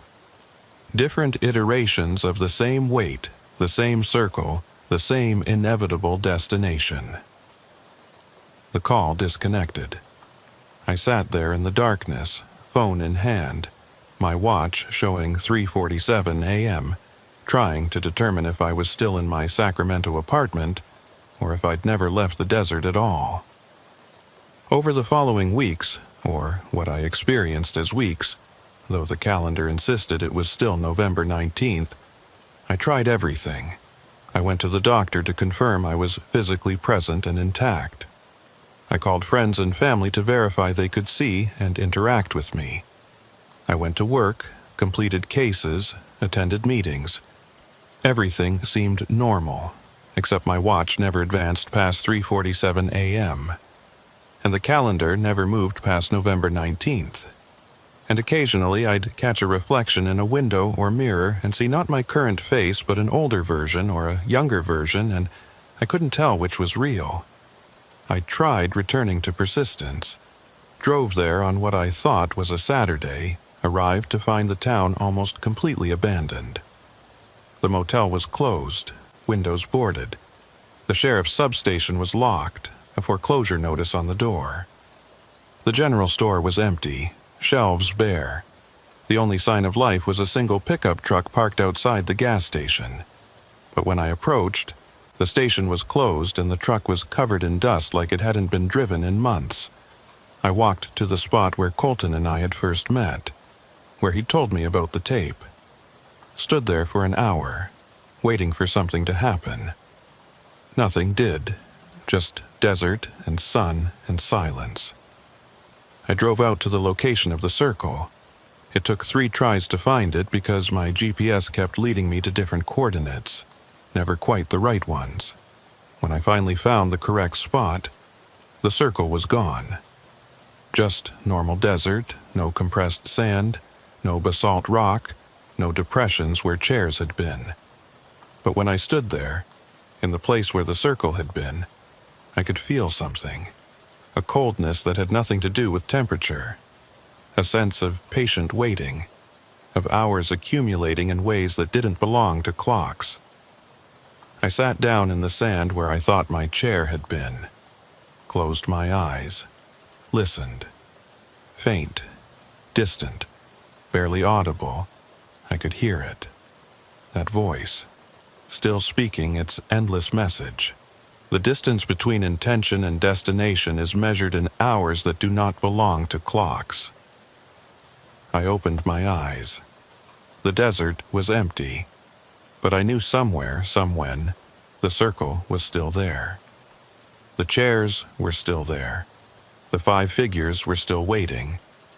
And somewhere, somewhen, I was still sitting among them. The distance between intention and destination is measured in hours that do not belong to clocks. I drove back to Sacramento, went to work on Monday, which was also November 19th. Attended a meeting about a securities fraud case. Had lunch with a colleague. Wrote reports. Everything normal. That night, I had a dream. I was back in the circle, sitting in my chair, facing the rock. The recorder was playing. The 5 figures sat around me, calm and patient. But now there were 6 other figures too, translucent and flickering, occupying the same space as the first 5. And 6 more beyond them, and 6 more beyond those, layer upon layer of missing persons, all sitting in the same circle, all waiting for the hours to align, all trying to cross from intention to destination. In the dream, I understood. The circle wasn't just one place at one time. It was every time simultaneously. Every investigation, every disappearance, every agent or deputy or investigator who tried to understand what was happening there. All of us caught in the same loop, the same wait, the same impossible interval between seconds. We were all the same person. Nathan Briggs in 1954, investigating 3 missing persons and getting caught in the circle. Nathan Briggs in 1987, investigating 4 missing persons and getting caught in the circle. Nathan Colton, because Colton was just another iteration, another name for the same person, investigating 6 missing persons and getting caught in the circle.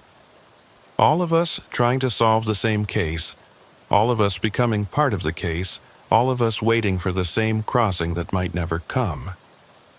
The distance between intention and destination is measured in hours that do not belong to clocks. I woke up at 3:47 a.m. My watch showed 3:47 a.m.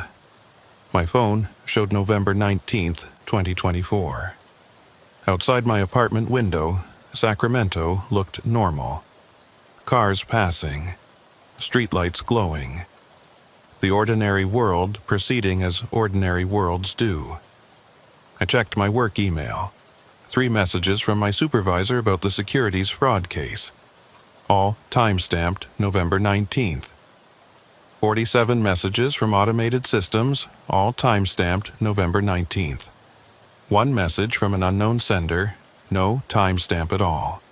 Subject line, persistence investigation.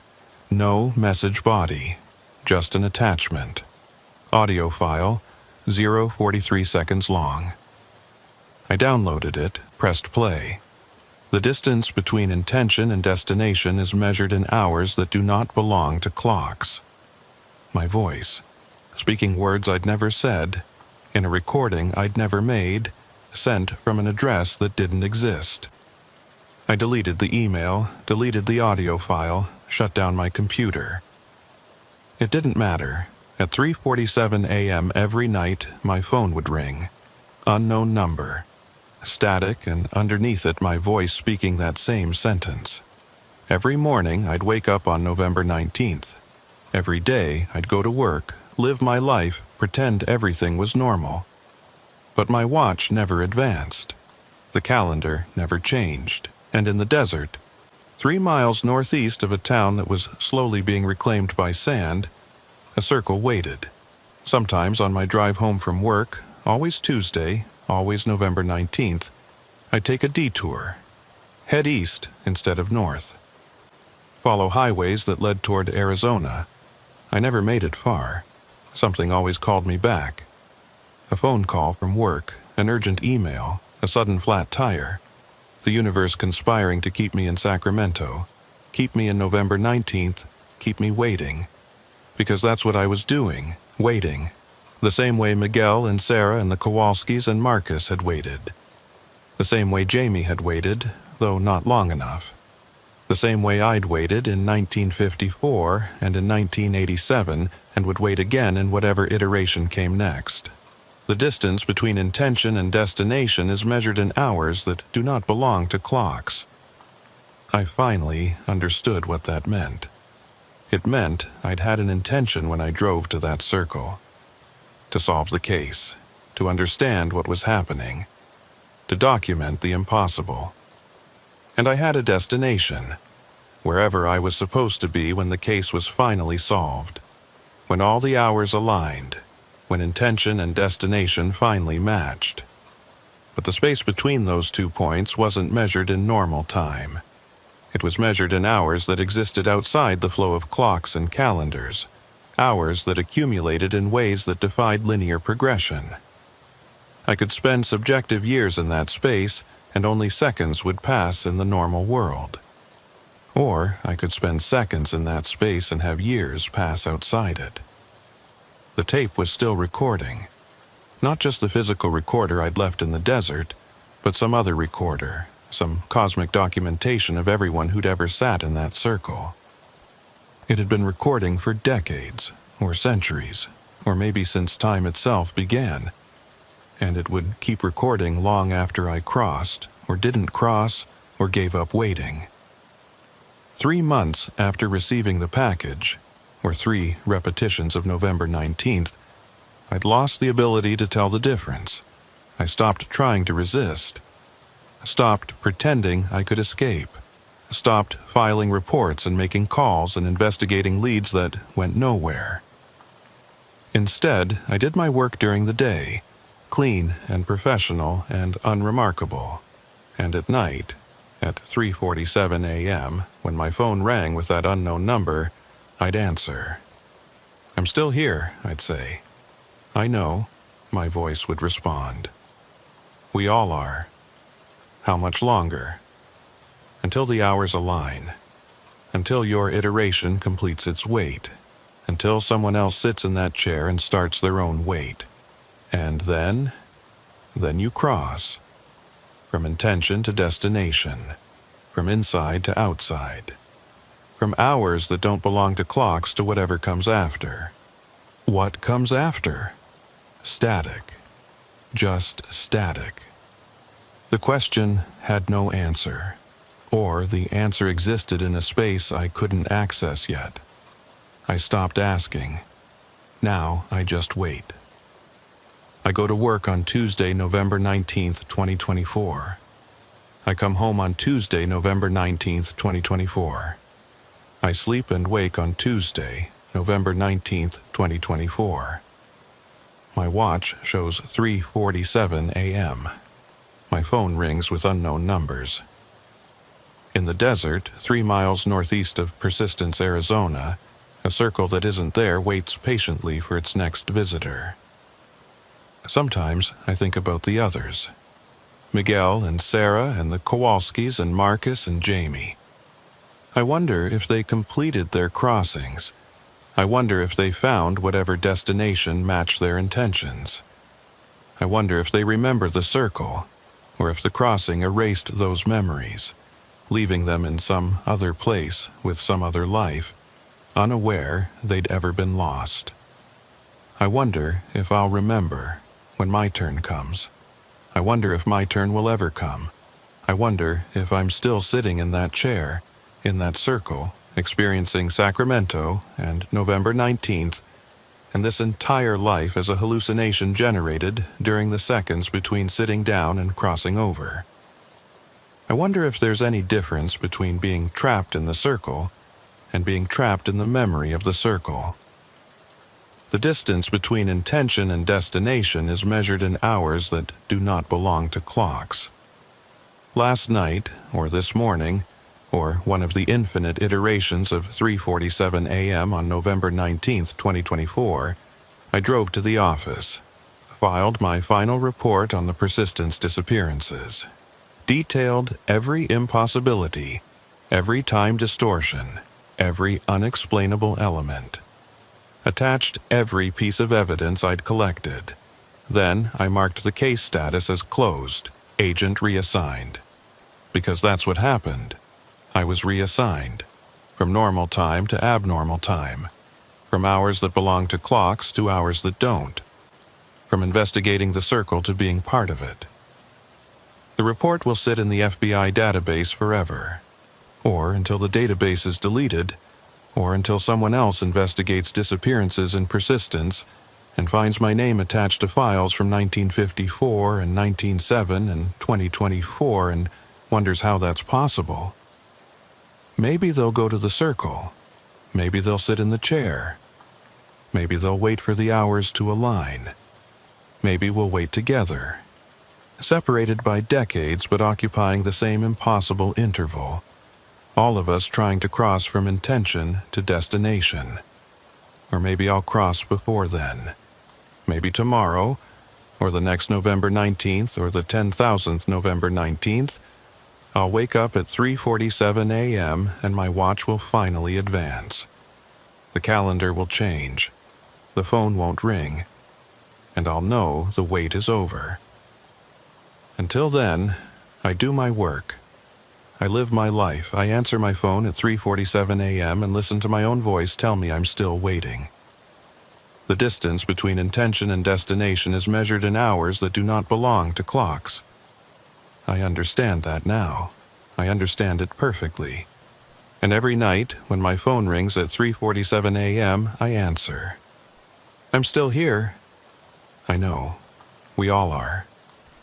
And somewhere in the desert, a tape recorder that shouldn't still be working continues to record its endless message into the darkness, documenting hours that don't belong to clocks, marking the space between intention and destination, waiting patiently for the next agent to sit down and try to understand.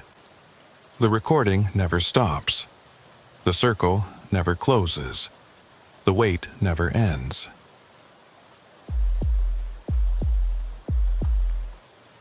The GPS unit gave me coordinates that shouldn't exist. I've been with the Bureau 14 years, worked border security operations for 7 of those, and I can tell you with absolute certainty that 31.3347 Digan, 109.1823 places you in empty desert 40 miles south of Douglas, Arizona. There's nothing there. No settlements, no structures, no reason for anyone to be in that particular square of sand and rock. But the GPS insisted otherwise, and when a missing persons case generates anomalous data, you follow it, even when every instinct says the data is corrupted. My name is Special Agent Rebecca Holt. I work out of the Tucson field office, specializing in cases involving the Arizona-Mexico border region. Human trafficking, drug interdiction, organized crime, the occasional murder that crosses jurisdictional lines. I've seen plenty of strange things in 7 years of border work, but nothing prepared me for what I found at mile marker 98. The case file landed on my desk on a Wednesday in September. Local rancher named Tom Avery had reported his ranch hand missing after the man failed to return from checking fence lines along the southern property boundary. The ranch hand, Paul Ramsey, 41 years old, had taken a utility vehicle and two-way radio, standard procedure for that kind of work. He'd checked in twice via radio during the morning, reporting nothing unusual. Then silence. When Ramsey didn't return by evening, Avery drove out to look for him. Found the utility vehicle parked near the fence line, driver's door open, radio on the seat. No signs of struggle, no blood, no indication of what had happened. The fence itself was intact. Ramsey's water bottle was still half full. His tools were organized neatly in the vehicle's bed. Everything suggested he'd simply stepped away for a moment and never came back. That alone wouldn't have warranted FBI involvement. People disappear in the desert all the time, usually due to disorientation, dehydration, or misadventure. The Border Patrol and County Sheriff handle most of these cases, and they're generally resolved within 48 hours, one way or another. What made this case different was the GPS data. Ramsey had been carrying a personal GPS tracker, one of those emergency beacon devices that hikers and outdoorsmen use. The device transmitted his location every 15 minutes to a satellite service. According to the data log, Ramsey's last transmission came from those coordinates I mentioned, 31.3357 Dignain, 109.1623 Digai. The problem was that those coordinates were 15 miles south of where his vehicle was found. 15 miles deeper into the desert, well past the border, in an area where no roads existed and no one had any legitimate reason to be. Border Patrol suggested he might have been meeting someone for illegal purposes, drug pickup or human smuggling. But Avery vouched for Ramsey completely. Said the man had worked for him for 8 years, was reliable and honest, had no financial problems or suspicious associates. The county sheriff suggested the GPS data was corrupted, that the device had malfunctioned and reported false coordinates. That seemed like the most rational explanation. Except when I pulled up satellite imagery of those coordinates, I saw something that shouldn't have been there. A house. Not a rancher's line shack or a smuggler's stash house or a border patrol station. A proper house. 2 stories, pitched roof, what looked like a porch running along the front. Sitting in the middle of absolute nowhere, no roads leading to it, no other structures visible in any direction. I ran the coordinates through every database I could access. Property records, historical surveys, topographical maps, Bureau of Land Management files, tribal land registries, everything. Nothing indicated any structure at those coordinates. According to official records, that spot was empty federal land that had been empty federal land since Arizona became a state, but the satellite image showed a house, clear as day. I called the imagery analyst who'd pulled the file for me. When was this image captured? Let me check. Keys clicking. July 14th of this year, 2 months ago. Can you pull historical images of the same location? I want to see if the structure was there in previous years. Sure, give me a minute. More clicking, a long pause. That's weird. What? I've got imagery going back 15 years. The structure doesn't appear in any of them. Not until this July image. Before that, the location is empty desert. So, the house was built sometime in the last 2 months.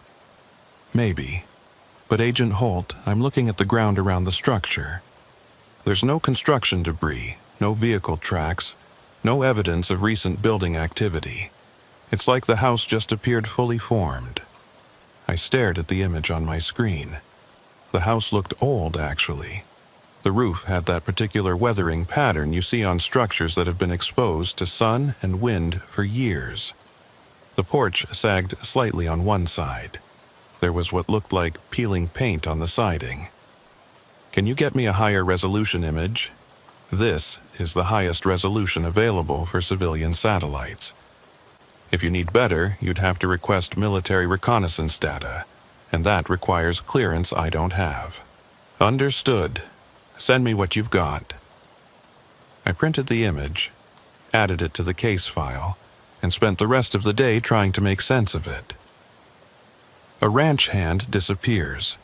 His GPS puts him 15 miles from where his vehicle was found, at a location where a house exists in current satellite imagery but not in historical imagery, and where no official records indicate any structure should exist. 3 possibilities: equipment malfunction, deliberate deception, or something else entirely. I decided to drive out there and see for myself. The next morning, I loaded my vehicle with enough supplies for 2 days in the desert. Water, food, emergency shelter, first aid kit, backup radio, spare batteries, GPS unit, paper maps. I informed my supervisor where I was going and established a check-in protocol. I'd call every 4 hours, and if I missed 2 consecutive check-ins, he was to contact Border Patrol and County Search and Rescue. The drive from Tucson to Douglas took 2 hours. From Douglas, I headed south on a ranch road that turned to dirt after 5 miles and barely qualified as passable after 10. The terrain was classic Sonoran Desert. Saguaro cactus, palo verde trees, endless expanses of creosote and brittle bush. All of it baking under a sun that felt like it was trying to burn through the atmosphere itself. After 40 minutes on the ranch road, I reached the approximate location where Ramsey's vehicle had been found. I parked, got out, looked around. Nothing but desert in every direction. The fence line Ramsey had been checking was visible about a quarter-mile east, barbed wire strung between crooked posts, marking the boundary between Avery's ranch and federal land. I pulled out my GPS, entered the coordinates where the house supposedly existed. 31,334 Semisianan, 109, Wyman 8223 km. The unit calculated the distance, 14.7 miles, bearing 168 degrees south-southeast. No roads led in that direction, not even trails, just virgin desert that looked like it had never seen a human footprint. I radioed my supervisor. "This is Holt. I'm at the initial search location. Beginning approach to coordinates of interest. Next check-in at 1300 hours. Copy that, Holt. Be careful out there." I started walking. The desert makes distance deceptive. What looks like a mile might be 3. What looks close might be impossible to reach. The terrain was relatively flat, but scattered with enough arroyos and rock formations to force constant detours. The temperature was 104 degrees according to my vehicle's thermometer, probably hotter now in full sun with no breeze. I made good time for the first hour, covering about 3 miles. The GPS kept me oriented, arrow pointing steadily toward those coordinates. I marked my trail with small rock cairns every quarter mile, enough to navigate back if needed, but subtle enough not to be obvious from a distance. At the 2-hour mark, I stopped for water and to check my position. 9.2 miles remaining. The terrain ahead looked identical to the terrain behind. Endless variations of the same desert landscape. No indication of human presence, no structures, no vehicles, nothing. I continued south. At 12:45 p.m., I radioed my supervisor. "This is Holt. I'm approximately 5 miles from target coordinates. No visual contact yet. Continuing approach. Copy. Any signs of the missing ranch hand? Negative. No tracks, no disturbance. Nothing to indicate anyone's been through this area recently. Keep me posted." I walked for another hour. The sun was directly overhead now, turning the world into shades of white and bleached tan. Heat waves distorted the horizon, making distant objects shimmer and dance. Several times I thought I saw structures ahead, only to reach the location and find nothing but rocks or cactus, or my own heat-exhausted mind playing tricks. At 2:17 p.m., with the GPS showing 1.3 miles remaining, I climbed to the top of a low rise to get a better view of the terrain ahead. And there it was. The house, sitting in a small depression maybe a mile distant, exactly where the GPS said it should be. 2 stories, pitched roof, long porch across the front. From this distance it looked like any other old desert homestead, the kind of structure you might find abandoned along a lonely highway. Except there was no highway, no road, no trail, no visible means of access. And something about it looked wrong in a way I couldn't immediately articulate. I pulled out my binoculars, studied the structure more carefully. The house was constructed of wood siding painted white, though most of the paint had weathered away, leaving bare gray boards. The roof was corrugated metal, rusty in places. 4 windows on the front face, 2 up and 2 down, all of them dark. The porch had a rocking chair positioned near the front door. What was wrong about it was the freshness. Despite the weathering and the decay, despite the appearance of having stood in this desert for decades, there was something too crisp about the image. The edges were too defined. The shadows fell at slightly wrong angles. It was like looking at a photograph of a house rather than an actual house. But that was ridiculous. I was seeing it with my own eyes through binoculars. It was there, solid, real. I approached slowly, alert for any signs of occupancy or threat. As I got closer, I could see more details. Laundry hanging on a line behind the house. 2 shirts, 3 pairs of pants, all faded by sun. A small garden plot to one side, dried out and dead. A utility shed near the back corner. door hanging crooked on broken hinges. The place looked abandoned, but only recently abandoned, like someone had lived there up until maybe a month ago and then left suddenly. At 50 yards, I stopped and called out, "Federal agent, is anyone home?" No response. The desert absorbed my voice, gave nothing back. I approached the porch, climbed the 3 steps carefully. The wood was solid under my feet, didn't creak or sag despite its appearance of age. The rocking chair sat motionless, no breeze to move it. I tried the front door. Unlocked, it swung open smoothly, hinges silent. The interior was dark after the brutal brightness outside. I gave my eyes a moment to adjust, hand on my weapon, every sense alert for threat. The house was furnished. Living room with a couch and 2 chairs arranged around a cold fireplace. Kitchen visible through a doorway to the left. Table set for 2 with plates and cups. Stairs leading up to a 2nd floor directly ahead.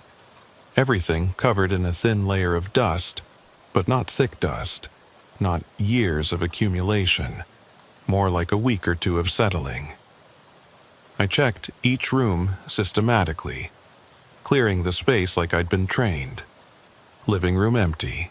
Kitchen empty, but with food in the cabinets.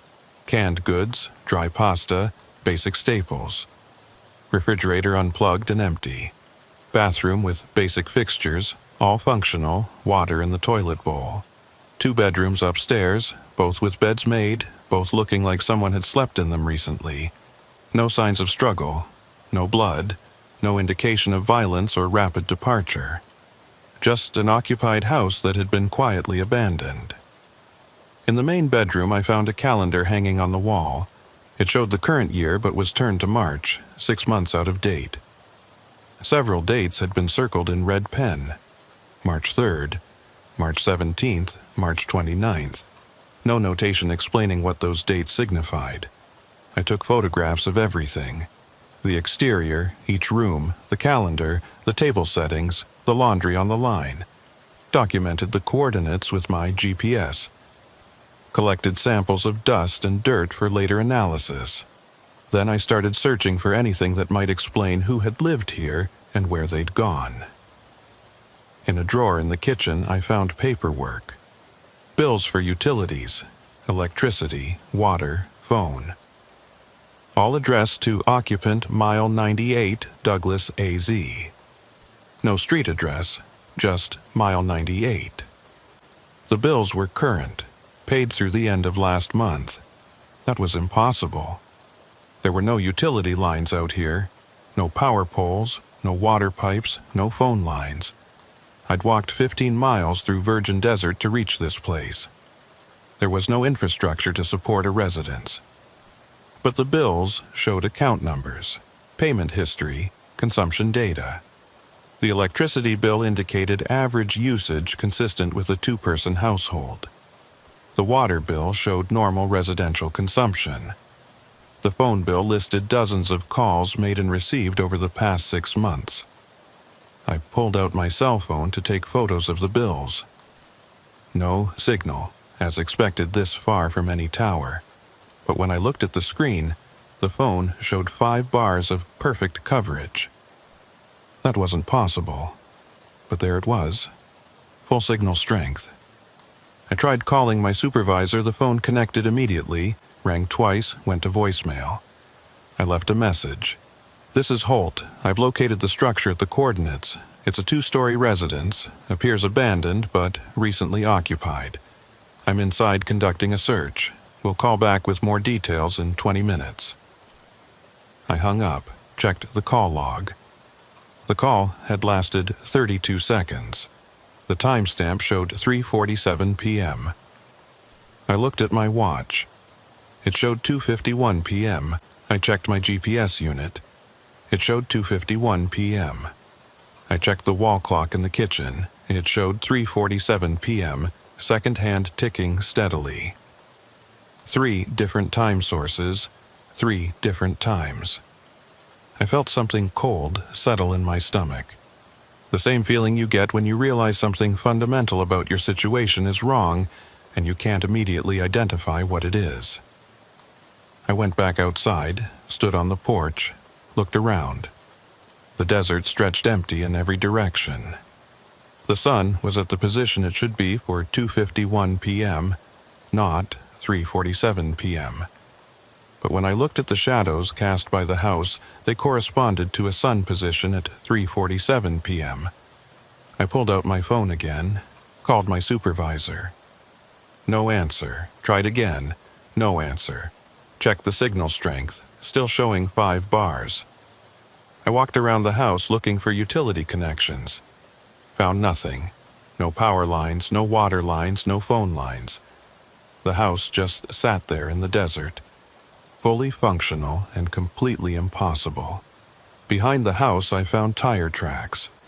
Recent, maybe a few days old. A vehicle had been parked here, then driven away heading north. I followed the tracks for about 50 yards before they simply stopped, vanished, like the vehicle had lifted into the air and disappeared. That's when I heard it. A sound from inside the house. Footsteps on the floor above me. I drew my weapon, moved quickly back to the front door. "Federal agent, show yourself." The footsteps continued, steady and unhurried, moving from one room to another. Heavy footsteps, probably male. I entered the house, cleared the first floor again, advanced up the stairs. The steps were on the second floor, in the main bedroom. I could hear them clearly now, regular pacing back and forth. I reached the landing, weapon raised, called out again. "Federal agent, come out with your hands visible." The footsteps stopped. I approached the bedroom door, pushed it open quickly, swept the room with my weapon. Empty, no one there. But the floor showed fresh footprints in the dust. Back and forth, from the window to the door and back again. The prints were distinct, clear, definitely made by boots. Made recently, made while I was standing outside the house listening to the footsteps. But the room was empty. I checked the closet. Empty, except for a few wire hangers. Checked under the bed. Nothing. The room had no other exits, no way for someone to have left without passing me. The footprints were there, but whoever made them was gone. I holstered my weapon, forced myself to breathe slowly and think rationally. There had to be an explanation. Hidden compartment, trick of acoustics, someone else in the house who'd slipped past me while I was searching upstairs. I went back through the entire house, methodically checking every space large enough to conceal a person. Found nothing. I was alone, except I could still hear something, not footsteps now, voices. Faint, coming from somewhere I couldn't pinpoint. 2 people talking, words indistinct but conversation clear. A man and a woman discussing something in low tones. I stood still, trying to locate the source. The voices seemed to come from the walls themselves, or from outside, or from inside my own head. The harder I tried to focus on them, the fainter they became. I went back outside, stood in the yard, listened. The voices continued, always just at the edge of comprehension. They sounded like they were having a normal domestic conversation, discussing dinner maybe, or plans for the next day. Completely ordinary. Except there was no one there. I checked my watch, 3:12 p.m. Checked my phone, 4:23 p.m. Checked the kitchen clock visible through the window, 4:23 p.m. Time was fragmenting. Or my perception was fragmenting. Or something about this location made normal temporal progression impossible. I needed to leave, get back to my vehicle, report what I'd found, request backup and specialized equipment. This was beyond a standard missing persons investigation. This was something else entirely. I took one last set of photographs, made sure my GPS had logged the location accurately, and started walking north back the way I'd come. After 10 minutes, I looked back. The house was still visible, sitting in its depression, windows dark. The laundry still hung on the line. The rocking chair still sat motionless on the porch. After 20 minutes, I looked back again. The house was gone. Not over the horizon, not hidden by terrain. Just gone. The depression where it had sat was empty desert, no structure, no indication anything had ever been there. I checked my GPS. According to the coordinates, I'd walked 1.4 miles north from the house. But when I looked at the track log, there was a gap. The GPS showed me at the house at 3:12 p.m., then showed me 0.4 miles north at 3:34 p.m., but showed no movement between those 2 points. Like I'd teleported from one location to the other. I continued walking, kept checking behind me. The house didn't reappear. After an hour, I tried calling my supervisor again. The phone showed no signal now, as expected. The call failed. After 2 hours, I reached one of my rock cairn markers. I was back on the trail I'd made that morning. Everything was normal again. It took 3 more hours to reach my vehicle. The sun was setting when I arrived, painting the desert in shades of copper and gold. I was exhausted, dehydrated despite drinking regularly, and deeply unsettled by what I'd experienced. I tried the radio. Dead. Tried my phone. Still no signal. I'd have to drive back to Douglas before I could report. I started the engine, pointed the vehicle north, began the long drive back to civilization. In the rearview mirror, I watched the desert recede behind me. For just a moment, in the failing light, I thought I saw something. A house sitting in the distance, windows glowing with warm light, smoke rising from a chimney, 2 figures visible on the porch. I looked away, looked back. Nothing there. Just empty desert turning dark. I drove for 6 hours, stopping only once for gas in Douglas. By the time I reached Tucson, it was past midnight. I went straight to the office, filed a preliminary report, attached my photographs and GPS data. When I reviewed the photos on my computer, half of them were corrupted. The exterior shots of the house showed nothing but desert. The interior shots showed rooms, but they were subtly wrong. Furniture in different positions. Different items on the walls. Like I'd photographed a different house than the one I'd walked through. Only one photo was completely clear and uncorrupted. The calendar showing March with those 3 circled dates. I stared at that image for a long time, trying to understand what it meant. March 3rd, March 17th, March 29th. Then I noticed something. The dates formed a pattern. March 3rd was a Tuesday. March 17th was a Tuesday. March 29th was a Tuesday. Every other Tuesday, 3 of them. Like appointments. Like someone was marking days when something specific happened. I pulled up my case file, checked when Paul Ramsey had disappeared. September 9th, a Tuesday. I checked when the satellite image had been captured showing the house. July 14th, a Tuesday. I pulled up historical records, searched for other missing persons cases in this area. Found 7 over the past 15 years. 2 were recovered alive, 5 were never found. Of the 5 never found, 4 had disappeared on Tuesdays.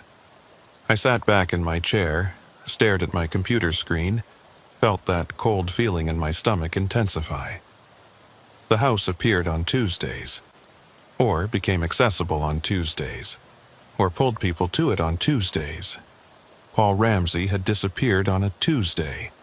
His GPS had put him at that house, and now he was gone. Along with 4 other people over 15 years, all vanished on Tuesdays, all from this same area. I needed to go back, on a Tuesday, document what happened when the pattern aligned. Find Paul Ramsey if he was still alive. Understand what that house was and why it only appeared on certain days. I looked at my calendar. Today was Thursday, September 11th. The next Tuesday was September 15th, 4 days away. I started planning my return trip. Outside my office window, Tucson glowed with normal city lights. Cars moved on normal streets. People lived normal lives, unaware that 40 miles south in the desert, a house existed that shouldn't exist, that appeared and disappeared according to a pattern no one understood, that collected people on Tuesdays and took them somewhere no GPS could track. I checked the weather forecast for Tuesday. Clear skies, high of 103 degrees. Perfect conditions for desert hiking. Perfect conditions for walking into something I didn't understand and might not walk back out of.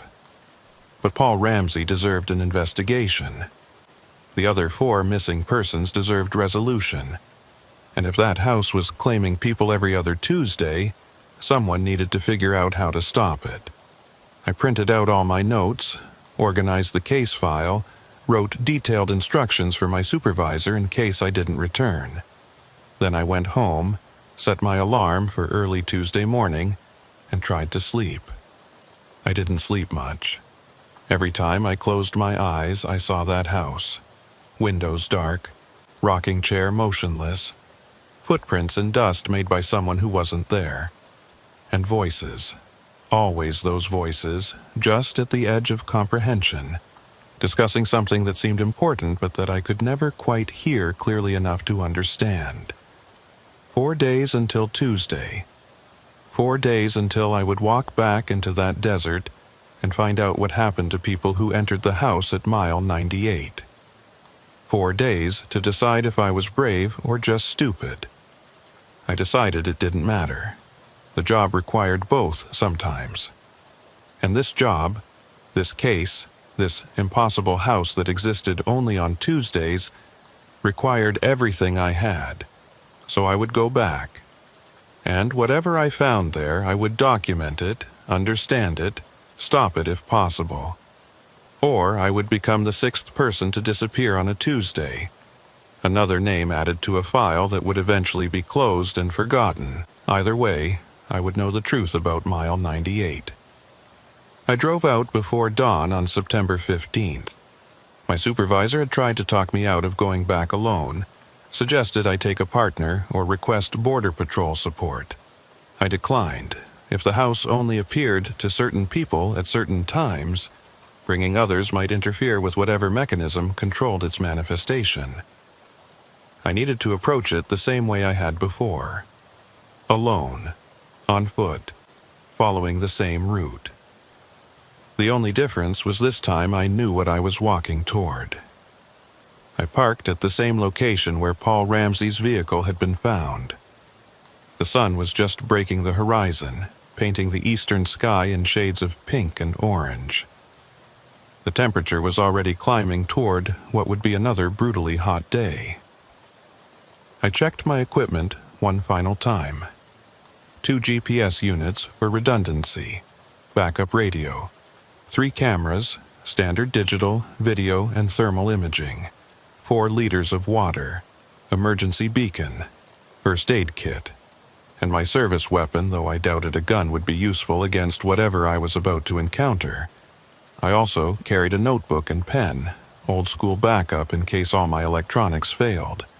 And I'd written a letter to my supervisor explaining everything I'd found, sealed it in an envelope, and left it on my desk with instructions to open it only if I didn't return by Friday.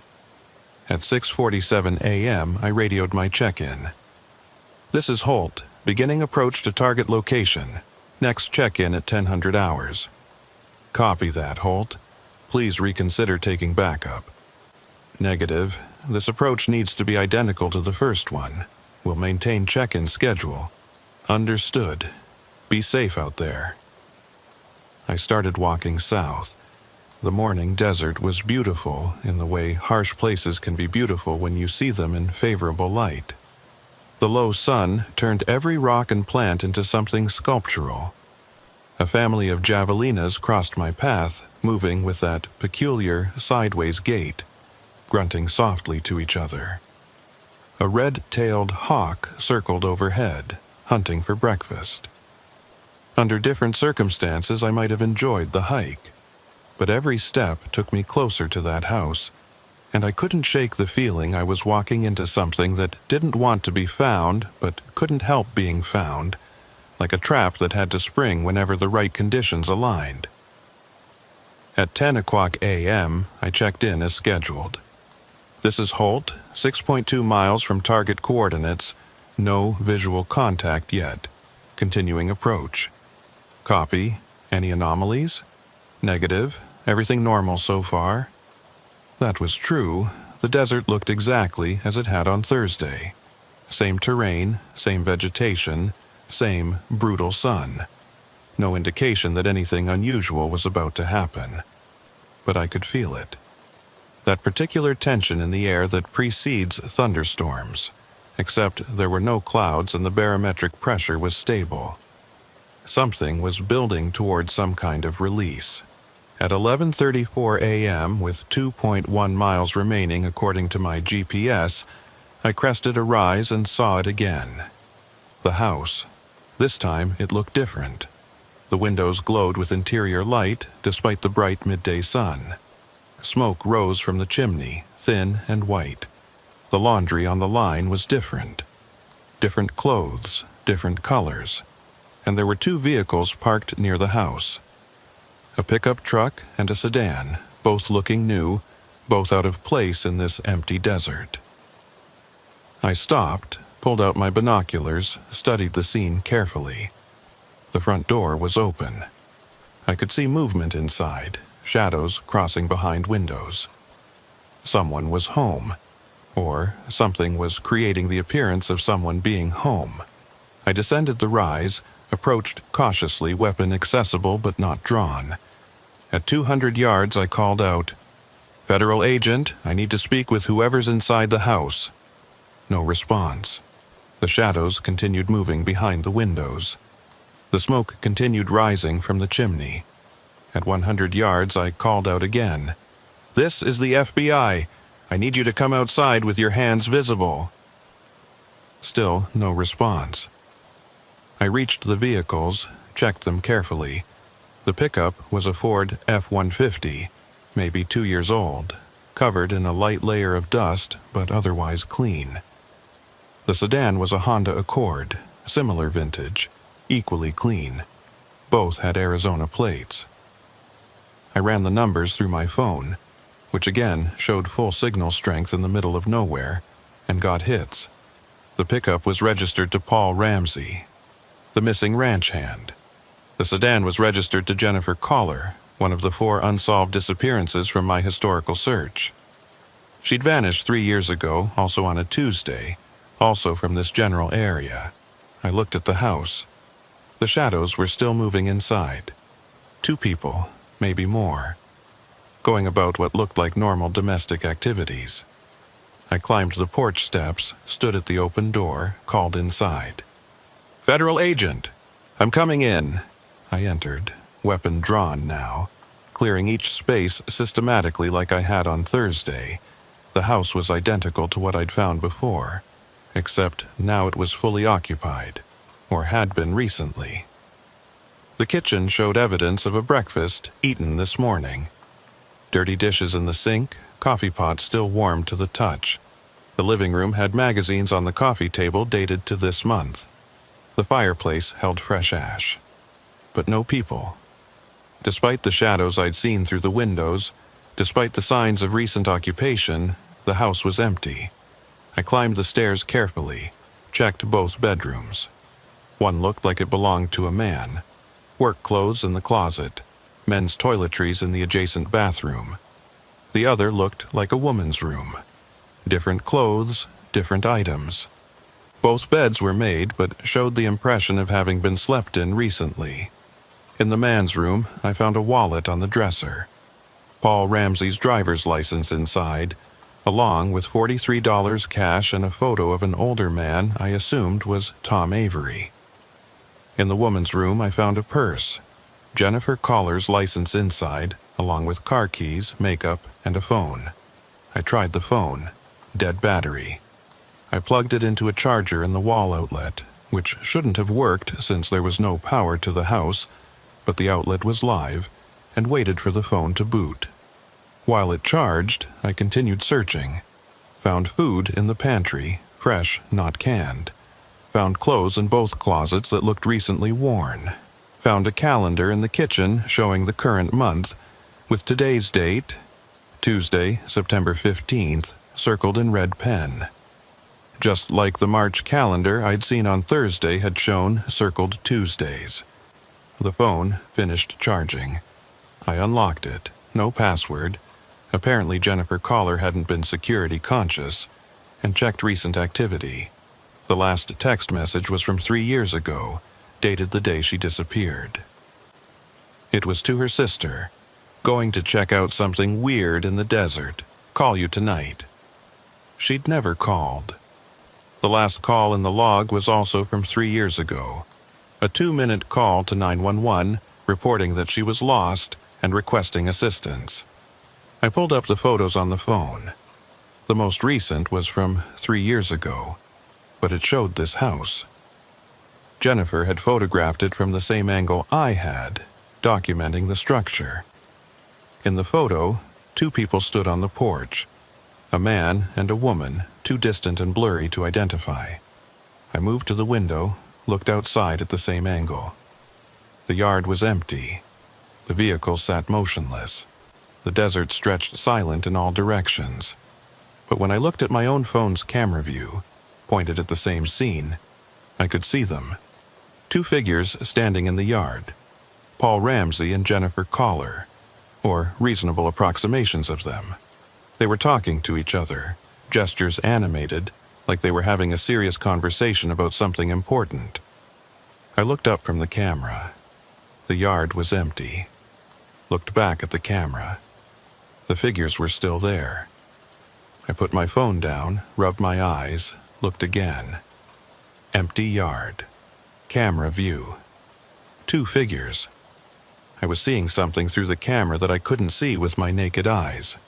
Either the camera was showing me something that wasn't there, or my eyes were failing to show me something that was there. I went outside, walked toward where the figures appeared to be standing in the camera view, held the phone at arm's length, using it to navigate toward them.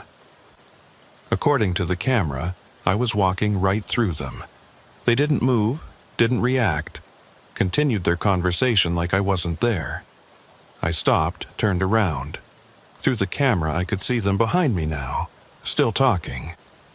I watched through the screen as Paul gestured toward the house, then toward the south, like he was explaining something about directions or locations. Jennifer nodded, looked worried. Then Paul turned and looked directly at my camera. His expression changed, mouth forming words I couldn't hear. He pointed at me, or at the camera, or at something behind me. Jennifer turned too, saw what Paul was pointing at, and her face went pale. Both of them started backing away, slowly at first, then faster, then running. They ran toward the house, up the porch steps, through the front door. I lowered the camera, looked at the house with my own eyes. The door was still open. No one had run inside. No one was there. Camera view. The door was closed. I approached the house again, climbed the porch steps, reached for the door handle. Through my own eyes, the door was open. Through the camera view, the door was closed. I pushed. The door swung open to my touch, even though the camera showed it remaining closed. I stepped inside. The house was different now.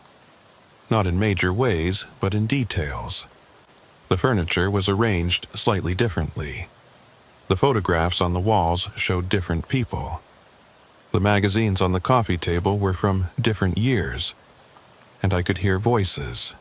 Clear this time, not muffled or distant. Paul and Jennifer, somewhere upstairs, talking urgently. Paul, did you see it? Jennifer, yes, what was it? Paul, I don't know, but it saw us. Jennifer, should we try to leave again? Paul, you know we can't. Not until the door opens. Jennifer, when will that be? Paul, I don't know. Maybe never. I climbed the stairs, following the voices. They were coming from the main bedroom. The door was closed. I knocked. Paul Ramsey? Jennifer Caller? This is FBI Special Agent Rebecca Holt. I'm here to help you. The voices stopped. I tried the door handle. Locked. I knocked again. Paul? Jennifer? Can you hear me? Footsteps inside the room. Moving toward the door. A shadow visible in the crack at the bottom. Then Paul's voice very close, speaking through the door. Are you real? Yes, I'm FBI. I've been looking for you. How do we know you're real? How do we know you're not another echo? Another echo? There are lots of echoes here. Versions of things that aren't quite right.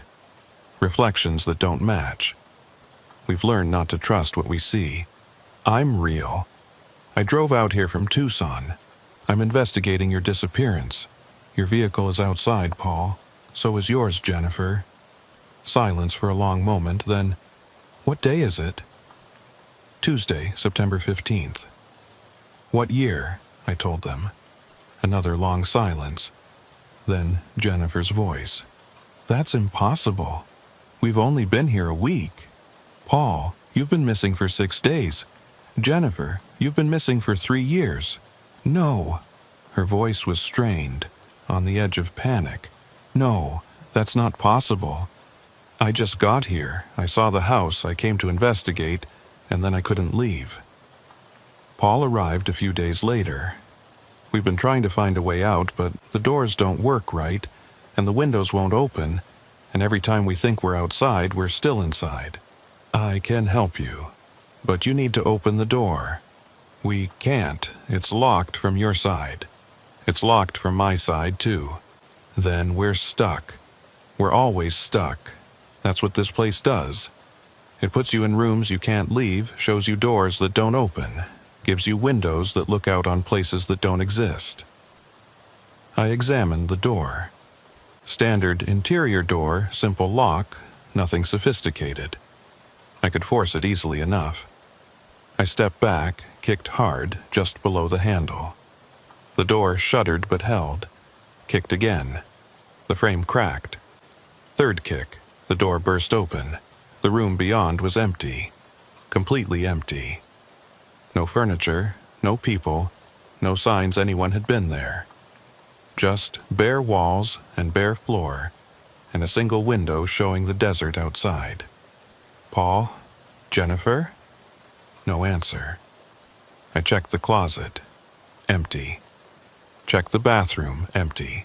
The room had no other exits. But I'd heard them. They'd been right here speaking to me through the door. I'd seen the shadow under the door, heard the footsteps.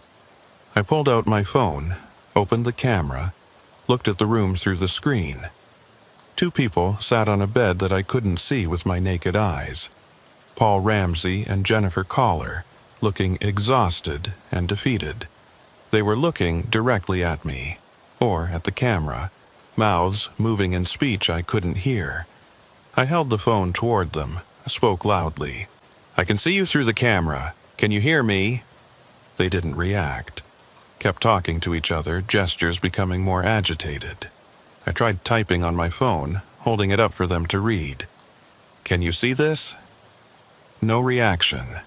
I was in the same room as them, but we were separated by something the camera could bridge visually, but not in any other way. Different versions of the same space. Overlapping, but not touching. I went back downstairs, tried to think rationally. 2 missing people were here, in this house, trapped in some kind of dimensional overlap or temporal displacement or phenomenon I had no framework for understanding. They'd been here for 6 days or 3 years, depending on whose timeline you believed. And I had no way to reach them. I checked my watch. 2:17 p.m., checked my phone. 3:47 p.m., checked the kitchen clock. 3:47 p.m., time was fragmenting again. I'd lost over an hour somewhere between entering the house and breaking down that door. I tried calling my supervisor. The call connected, went straight to voicemail. I left a message.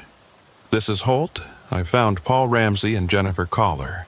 They're alive but trapped in the structure. I'm attempting to extract them. Next check-in at 1600 hours." I hung up, checked the call log. The call showed as having been made at 3:47 p.m. 3:47 p.m., the same time my watch had frozen it when I'd first found this house on Thursday. The same time that seemed to be some kind of nexus or anchor point for whatever was happening here. I went outside, walked around the house, looking for any detail I'd missed. Found the utility shed I'd seen on my first visit. The door was hanging crooked, held by one hinge. Inside the shed were tools, old and dusty. A workbench, a calendar on the wall showing 1987, turned to March. 3 dates circled. March 3rd, 10th, 17th. All Tuesdays, going back nearly 40 years. On the workbench was a notebook, pages yellowed with age. I opened it carefully. The handwriting was cramped and difficult to read, but the content was clear enough. It was a journal kept by someone named William Harper. The entries dated back to 1987, describing how he'd built this house in the desert to escape civilization, to live off the grid, to be left alone. But the later entries became strange. Harper wrote about how the house started changing, how rooms would rearrange themselves, how he'd go to sleep in one layout and wake up in another, how he'd see people who weren't there, how time started working differently, days blurring together, weeks passing in what felt like hours. The final entry, dated March 29, 1987, was barely legible. "The house has learned. It knows what I want. It shows me versions where she didn't leave, where we're still together, where everything is perfect. But they're not real. They're echoes. And I'm becoming an echo too. If anyone finds this, don't stay. Don't let it show you what you want to see. It only knows how to trap you with your own desires." Below that, in different handwriting, newer ink. "Too late, we stayed. Jennifer Collar, 2022. And below that, we're still here, Paul Ramsey, 2025. I stared at the entries. Paul had written his note this week. He'd found this journal, read Harper's warning, and added his own message. But he dated it 2025. It was 2024. Paul couldn't date something 2025, unless, from his perspective, trapped in whatever temporal distortion this house created, a year had passed. He'd been here 6 days according to outside time, but he'd experienced a full year inside this place, which meant Jennifer, missing for 3 years outside, had experienced something incomprehensible inside. Decades, maybe. Or time might not work linearly for her at all. She might have experienced 3 days or 3 hours or 3 decades, all compressed or expanded by whatever mechanism operated here.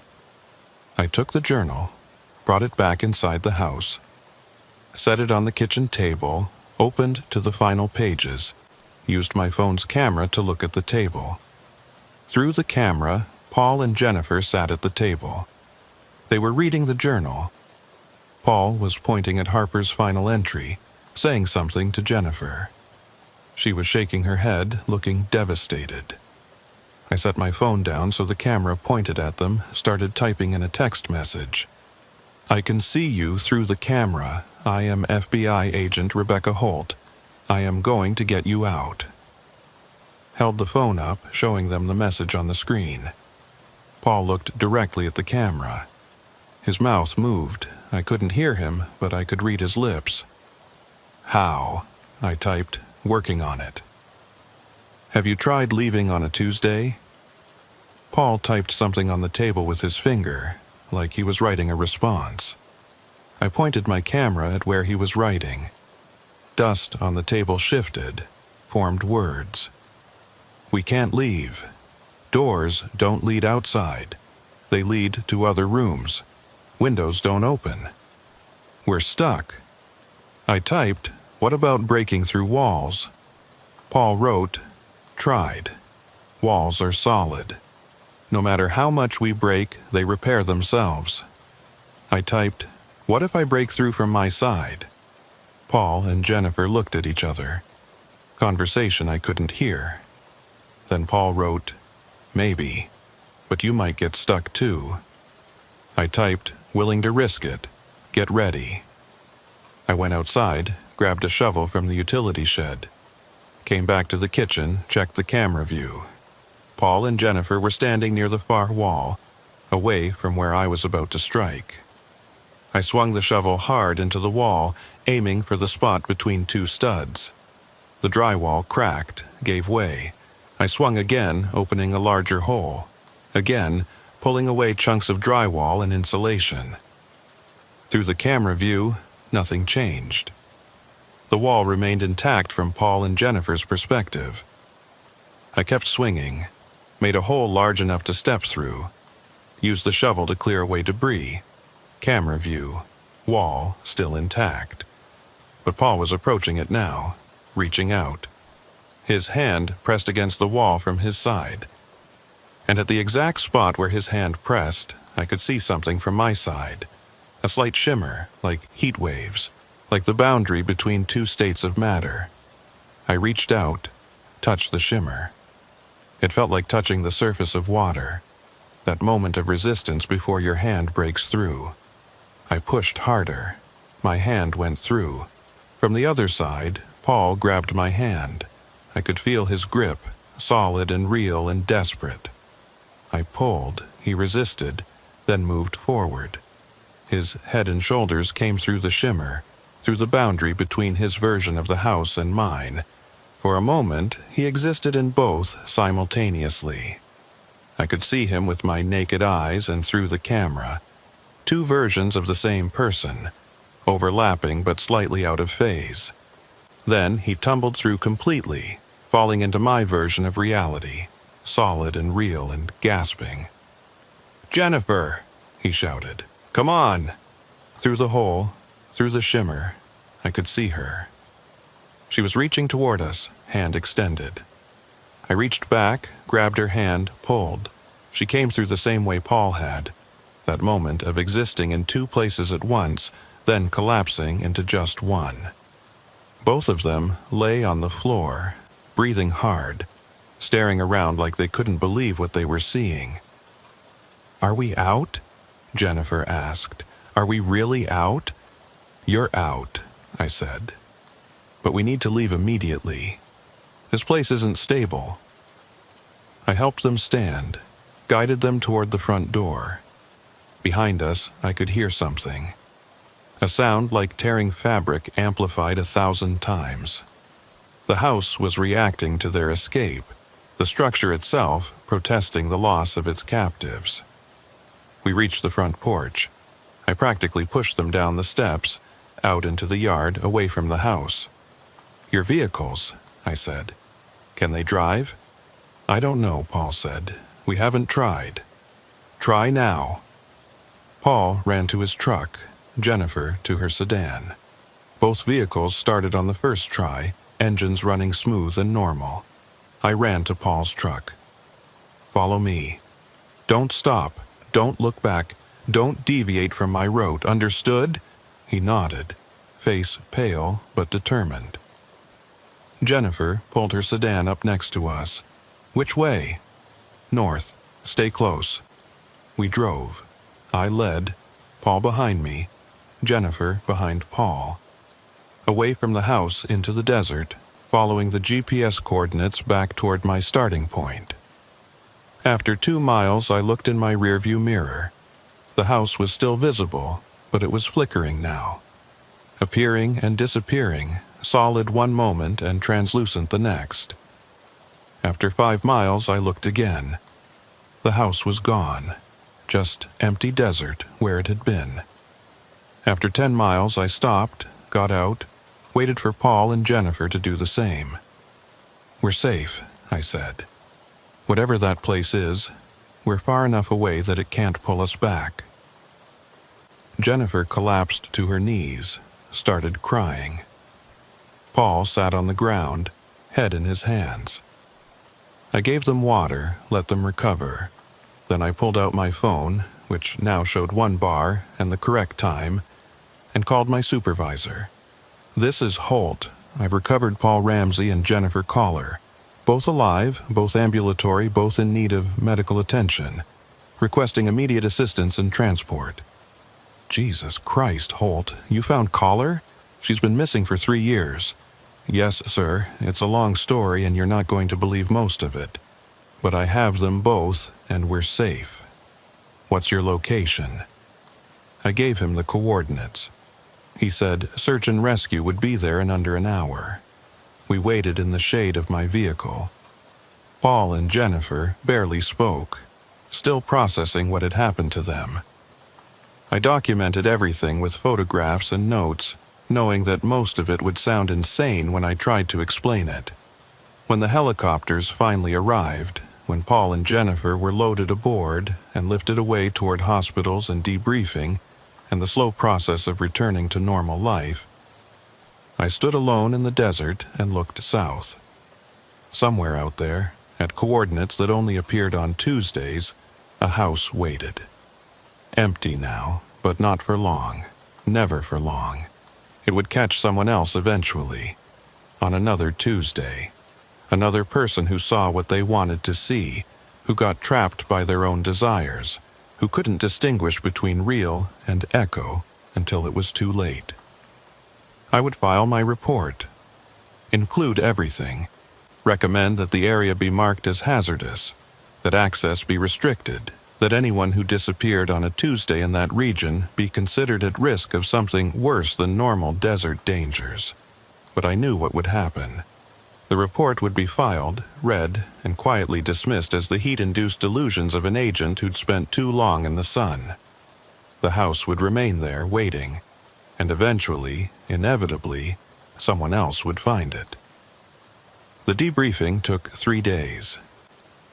Paul Ramsey and Jennifer Collar were held in a medical facility in Tucson while doctors examined them and while my supervisor tried to make sense of their statements.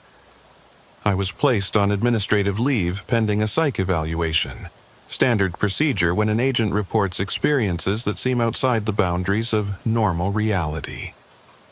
I didn't fight it. I knew how the story sounded. A house that appeared on Tuesdays in a location where no house should exist. People trapped in overlapping versions of the same space. Time distortions, visual displacement, echoes that looked real but weren't. The whole thing read like a psychotic break or severe heat exhaustion, but Paul and Jennifer told the same story I did. Independently, in separate interviews, they described the same impossible house, the same temporal anomalies, the same feeling of being trapped in a place that followed rules different from the rest of the world. And their vehicles were real. Paul's truck had been missing for 6 days, Jennifer's sedan for 3 years. Both had been photographed, documented, searched, and both had driven out of the desert under their own power with me and their former occupants inside, physical evidence that something had happened, even if no one could explain what. The psych evaluation was thorough. 3 sessions with a bureau psychologist, cognitive testing, a stress assessment, the works. I passed. No signs of delusion or dissociation. No indications of mental breakdown. Just a rational agent reporting irrational events in a rational manner. My supervisor called me into his office on the 4th day. He looked like he hadn't slept well, and I didn't blame him. This case had implications that went far beyond a simple missing persons recovery. "Agent Holt," he said, "I've read your report, all 14,000 words of it, and I've read the medical reports on Ramsey and Collar, and I've looked at your photos and GPS logs and every piece of evidence you collected. And I believe you experienced something anomalous. I don't know what. The house could be a drug lab with hallucinogenic compounds in the air. Could be a classified military installation with psychological warfare testing. Could be a natural phenomenon we don't understand yet that affects human perception. You think I was drugged or exposed to military experiments? I think there has to be a rational explanation, and those are more rational than some of the alternatives. What about the GPS data? What about the satellite imagery? What about the fact that two people who disappeared years apart both ended up in the same impossible location? I know, that's the part that keeps me awake at night. He rubbed his eyes, looked at me directly. Here's what's going to happen. I'm taking you off the case officially. Your report will be filed and classified. Paul Ramsey and Jennifer Collar will be listed as recovered through routine investigative work. No mention of the house, no mention of the anomalies. You're burying it. I'm being practical. If we file a report claiming FBI agents found a house that shouldn't exist, that operates outside normal space-time, that traps people in temporal loops, we'll be laughed out of every court and every investigation we touch from now on. The Bureau's credibility would be destroyed. So we just pretend it's not there? Wait for more people to disappear? No, I'm authorizing a different approach. We establish a monitoring protocol. Check the location every Tuesday. Document any appearances of the structure. And if it appears, we mark it as hazardous and keep people away until it disappears again. That's not going to work. People don't stumble across that house accidentally. It pulls them, shows them something they want to see. By the time we know they're at risk, they're already trapped. Then, what do you suggest? I thought about it. I want to study the pattern. All the disappearances in that area, not just the ones we know about. Go back 50 years if records exist. Find every missing persons case within 20 miles of those coordinates. Map them against days of the week, times, weather conditions, anything that might predict when and why the house appears. To what end? To understand it. If we can predict when it manifests, we can prevent people from being in the area during dangerous times. If we can understand what triggers it, maybe we can find a way to shut it down permanently.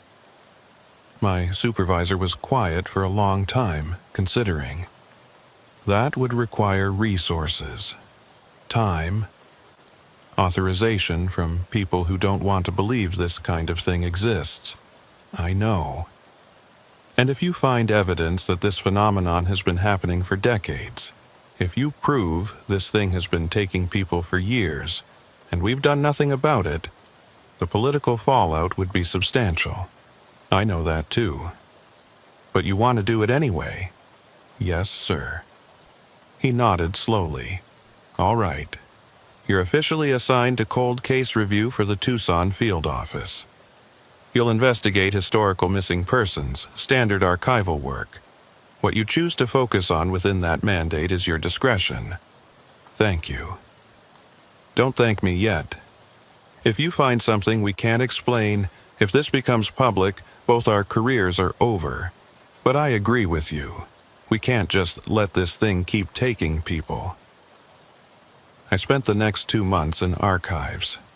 County records, Sheriff's Department files, newspaper morgue, Bureau historical cases. Any disappearance within 20 miles of coordinates 31.3470 in 109.1 8 from 1970 to present. Found 23 cases, 23 people who'd vanished in that region over 55 years. Some had been recovered alive, some recovered deceased, some never found. But there was a pattern. 17 of the 23 had disappeared on Tuesdays. Of the 6 exceptions, 4 had disappeared on dates when Tuesday fell on a holiday, or had some other unusual characteristic. Leap day, daylight savings transition, eclipse. Only 2 had vanished on days with no Tuesday connection at all, and both of those were in the 1970s, before GPS and detailed record-keeping made timeline reconstruction reliable. The Tuesday pattern was undeniable. I mapped the disappearances chronologically. They came in clusters. 3 or 4 in a single year, then none for several years, then another cluster. The clusters appeared to be getting more frequent. The 1970s had 1 cluster. The 1980s had 2. The 90s had 3. The 2000s had 4. This decade was already at 5. Whatever the house was, it was becoming more active. I looked for other patterns. Age of victims, no correlation. Gender, roughly equal distribution. Occupation, no pattern. Ethnicity, no pattern. The house didn't discriminate. It took ranchers and hikers and border patrol agents and illegal crossers and tourists and locals without preference. The only commonality was the day of the week and the location. I requested satellite imagery for every Tuesday over the past year, focused on those coordinates. Found something interesting. The house appeared on the 3rd Tuesday of each month, visible in satellite imagery for approximately 6 hours, then vanishing. Always the 3rd Tuesday, never the 1st, 2nd, 4th, or 5th. Just the 3rd. I pulled up the calendar for William Harper's journal, the one from 1987. The circled dates, March 3rd, 10th, 17th, all Tuesdays, but not all 3rd Tuesdays. I checked. March 3rd, 1987 was the 1st Tuesday of the month. March 10th was the 2nd. March 17th was the 3rd. The pattern had evolved. Harper's house had appeared weekly initially. Now it only appeared once per month. But the manifestation was lasting longer. 6 hours now versus what might have been minutes or seconds in 1987. It was learning, adapting, becoming more efficient at whatever it did. I compiled all this data into a report, attached maps and timelines and probability analyses, presented it to my supervisor. He read it in silence, face growing progressively more concerned. When he finished, he set the report down, looked at me, and said, "This thing is getting stronger." Yes, and if the pattern continues, eventually it won't just appear on 3rd Tuesdays. It'll appear more frequently, maybe daily, maybe permanently. That's my assessment. What happens when a house that traps people in temporal loops becomes a permanent fixture of the landscape? Nothing good. He stood, walked to his window, stared out at the Tucson skyline. We need to destroy it. I don't know if we can. It's not entirely in our reality. Might not be entirely physical. Every time I think I understand what it is, it reveals another layer that makes less sense. But we have to try. I agree. When's the next 3rd Tuesday? I checked my calendar. October 20th, 3 weeks from now. That's when we go back.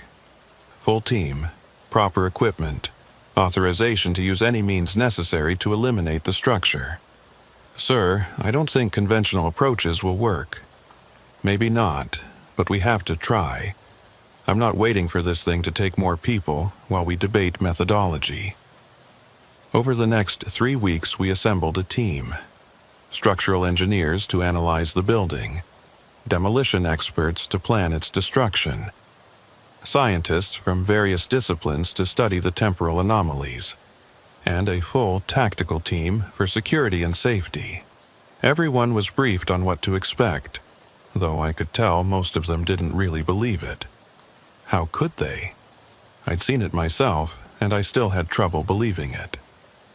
We mobilized on the morning of October 20th. 5 vehicles, 17 people, enough equipment to establish a research station and conduct a controlled demolition. The caravan drove south from Tucson at dawn, reaching the staging area by 9 a.m. From there, we proceeded on foot, just like I had before. But this time, we had manpower to carry heavy equipment.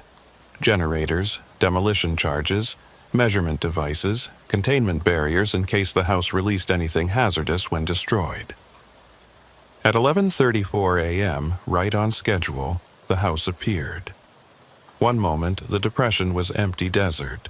The next moment, the house was there, fully formed, solid, looking exactly as it had on my previous visits. Windows glowing with interior light. Smoke from the chimney, laundry on the line.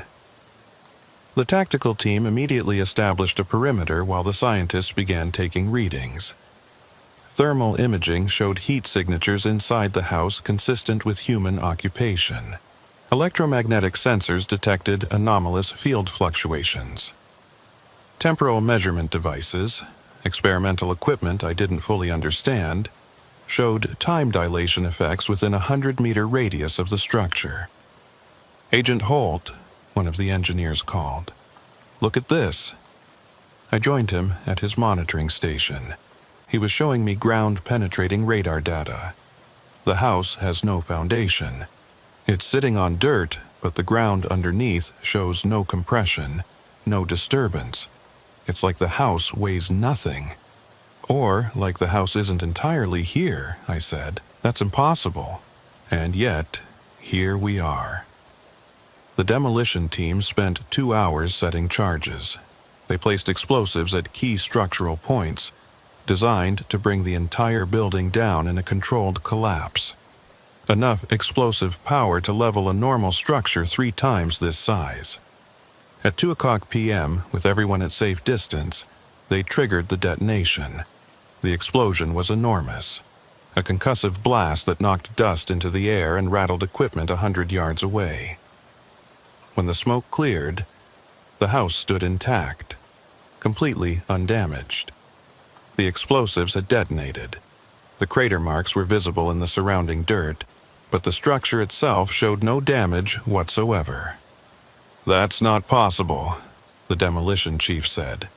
"Those charges should have reduced it to splinters." We tried again. Doubled the explosive load. Same result. The charges detonated, the house remained untouched. We tried a bulldozer, brought in on a truck and driven to the site. The operator attempted to push against the structure's wall. The blade passed right through it, meeting no resistance, like pushing through holographic projection. But when the operator reached out to touch the wall with his hand, it was solid. Solid to organic matter, intangible to machinery. One of the scientists suggested we try fire. We soaked the exterior with accelerant, ignited it. The fire burned for 20 minutes, consuming all the accelerant. When it burned out, the house was unmarked. Not even smoke damage. We couldn't demolish it, couldn't burn it, couldn't affect it with any physical means. The structure existed in our reality just enough to trap people, but not enough to be destroyed by our methods. At 4:00 p.m., my supervisor made the call. "Pack it up, we're not going to crack this today." "We can't just leave it," I protested. "We don't have a choice. We've thrown everything at it and accomplished nothing. We need to regroup, consult with experts in fields I don't even know exist yet." "Sir, that's an order, Agent Holt. We extract now, before we lose someone else to this thing." The team began packing equipment. I stood apart, staring at the house. It looked back at me with dark windows, patient and implacable. Then I saw something. A figure in one of the upstairs windows. Brief, just a glimpse, but definitely there. Someone watching us from inside. I pulled out my phone, zoomed the camera on the window. Through the screen I could see more clearly. It was Jennifer Collar, but that was impossible. I'd extracted her 3 weeks ago. She was in Tucson, recovered, undergoing therapy. Unless the version I'd extracted was an echo. Unless the real Jennifer was still inside. Or unless multiple versions of her existed simultaneously, one escaped and one trapped. I approached the house, against protocol, against orders. Climbed the porch steps, entered through the front door. The interior looked different again. New furniture, different photographs, different details. Like the house had reset itself after our intrusion, prepared fresh traps for new victims. I climbed the stairs, went to the window where I'd seen Jennifer. The room was empty, but when I looked through my phone's camera at the same space, she was there. Sitting on a bed I couldn't see, head in her hands, crying. I held up the phone, typed, "Jennifer, can you see this?" She looked up, looked directly at the camera. Mouth formed words. "Help me." I typed, "I thought we got you out." She replied by writing in dust I couldn't see but the camera could. "That wasn't me, that was another version. I'm still here, always here." I felt something cold settle in my stomach. If we'd extracted an echo, if the real Jennifer was still trapped, then everything we'd accomplished was meaningless. The house had simply let us take a copy while keeping the original. And if it could do that with Jennifer, it could do that with anyone. Including Paul Ramsey, including anyone else it ever captured. The entities we'd rescued weren't the real people. They were duplicates, echoes, versions the house was willing to release because the originals remained trapped. I typed, "How do I get the real you out?" Jennifer wrote, "You can't. The house only releases echoes. The real us stay forever." I typed, "There has to be a way." She wrote, "Find William Harper. He built this place.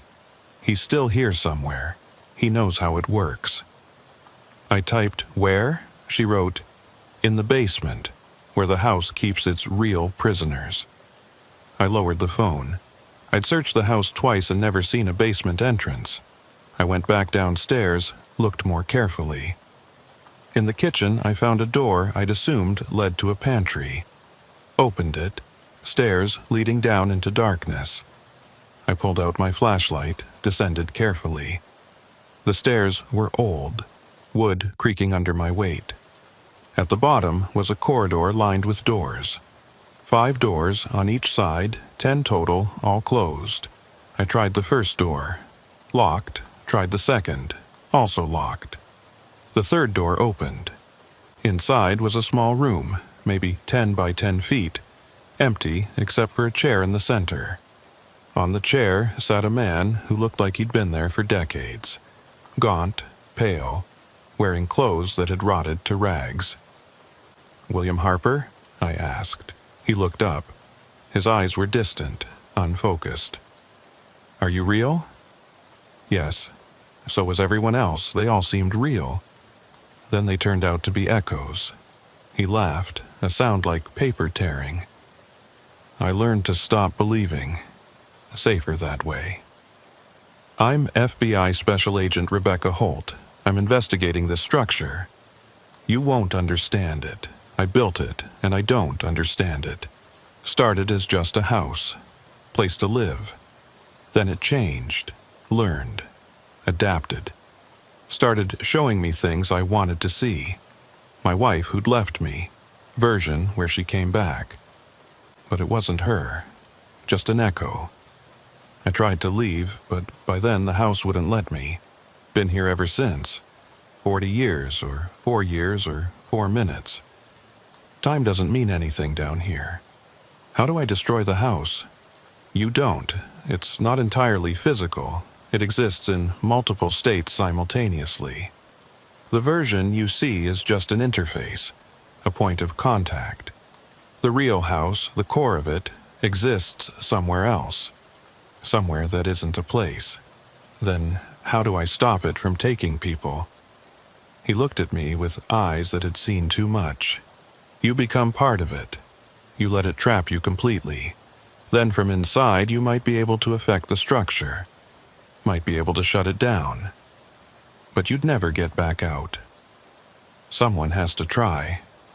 Many have tried. All of them are down here now, in rooms like this, waiting for time to mean something again. I heard footsteps above. My team coming to look for me, probably. I needed to get out, report what I'd learned, decide on next steps. But if I left, would I ever find this basement again? Or would the house rearrange itself, hide its prisoners in new locations? I made a decision. I'm coming back, with help. We're going to get everyone out." Harper smiled sadly. "No, you're not. But I admire the optimism. Go, before the house decides to keep you too." I climbed the stairs, emerged into the kitchen. The team was packing the last equipment outside. Through the window I could see the sun getting lower, shadows lengthening. I checked my watch. 5:47 p.m. Checked my phone. 5:47 p.m. For once, they agreed. I went outside, joined the team. As we walked away from the house, I looked back one last time. All the windows were full of faces. Dozens of them, maybe hundreds. People trapped in overlapping versions of the same space, all watching us leave, all hoping someone would figure out how to free them. But I didn't know how, and neither did anyone else.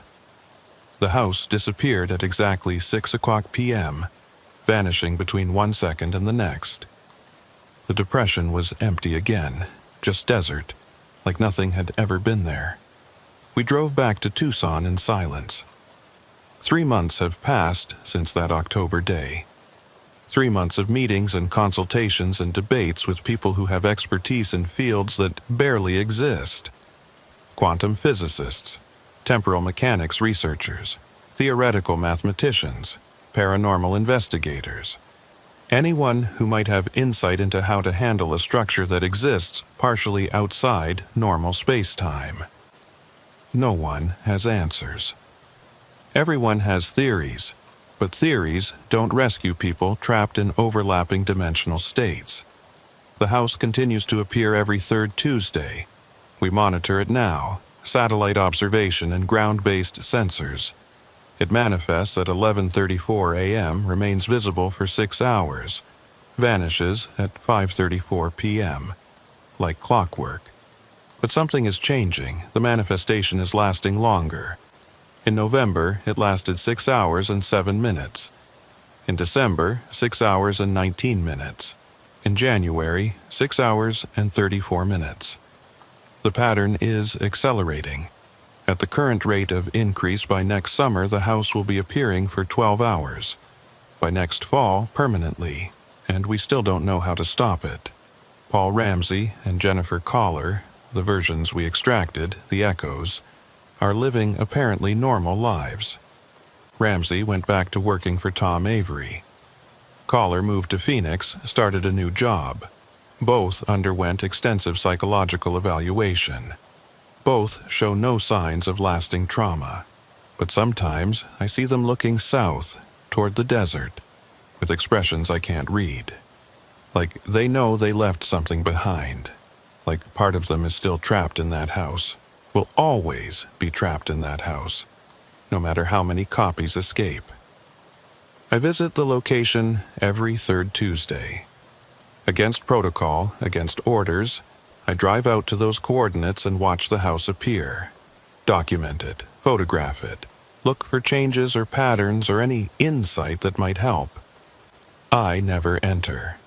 I learned that lesson. Go inside too many times and the house starts recognizing you, starts showing you things you want to see, starts preparing a trap customized to your particular desires and fears. But I watch, and I count the faces in the windows. There are more every month. The house is collecting people faster now, pulling in victims from wider geographic ranges. Last Tuesday, someone disappeared in New Mexico, 50 miles from the usual pattern area. Their GPS put them at coordinates that don't exist. I suspect they're in the house now, in one of those basement rooms, adding their face to the crowd in the windows. We've established a warning system, posted signs in the area advising hikers and travelers to avoid the region on third Tuesdays, coordinated with Border Patrol and county sheriffs to increase patrols, turn people away. It helps. But not everyone sees the signs. Not everyone heeds the warnings. And the house doesn't just trap people who wander close. It calls to them, shows them something they want to see, pulls them from miles away with GPS glitches and false imagery. You can't warn someone away from seeing what they most want to see. I've started having dreams about the house. In the dreams, I'm walking through endless corridors, opening doors to find rooms full of people who all look like me. Different versions, different ages, different choices, all trapped in their individual loops, all waiting for rescue that won't come. In the dreams, I find the core of the house, the actual mechanism that keeps it anchored across multiple realities. It's a room with no doors, no windows, no entry point. Inside sits William Harper, not as he is now, but as he was when he built the place. Younger, hopeful, unaware of what he's creating. In the dreams, I try to warn him, tell him to stop building, to leave the desert, to choose anywhere else. But he can't hear me. I'm just an echo from a future he hasn't created yet, a warning from a timeline that doesn't exist in his present. And I wake up at 3:47 a.m., always 3:47 a.m. Like that time is significant. Like it's the exact moment when the house's influence is strongest, when the boundaries between its reality and ours are thinnest. I've checked my personnel file recently, found something disturbing. There's a photograph of me from when I first joined the Bureau 14 years ago. In the photo, I'm standing in front of the Tucson field office, smiling, ready to start my career. But the background is wrong. Behind me, barely visible in the distance, there's a structure that shouldn't be there. A 2-story house that doesn't exist in that location. I checked the metadata. The photo was taken on a Tuesday, the 3rd Tuesday of the month. I don't remember that house being there when the photo was taken. But photographs don't lie, except when they're capturing something that exists partially outside linear time. The house has been in my life longer than I thought. Maybe it's been there all along, just outside my awareness, waiting for the right moment to pull me in fully. Last week, I received a package at my office. No return address, postmarked from Douglas, Arizona. Inside was a calendar turned to March 1987. 3 dates circled, March 3rd, 10th, 17th, and a new date added in fresh red ink, March 16th of next year. The 3rd Tuesday, my birthday. Underneath the calendar was a note in handwriting I recognized as my own, though I didn't write it. Come home. You've been waiting long enough. The room is ready. Time doesn't mean anything down here. Rebecca Holt, Room 7. I haven't told anyone about the package. What would I say? That I'm receiving messages from myself, from a version trapped in the house, inviting me to join her. That the house isn't just trapping random victims anymore, it's targeting specific people, preparing rooms customized to their particular psychological profiles. That I might be next. I keep working the case, collecting data, analyzing patterns, searching for any weakness we can exploit. But I know the truth. The house is stronger than we are. It's been learning for 4 decades while we've barely started understanding it. Every time we think we've figured something out, it evolves past our comprehension.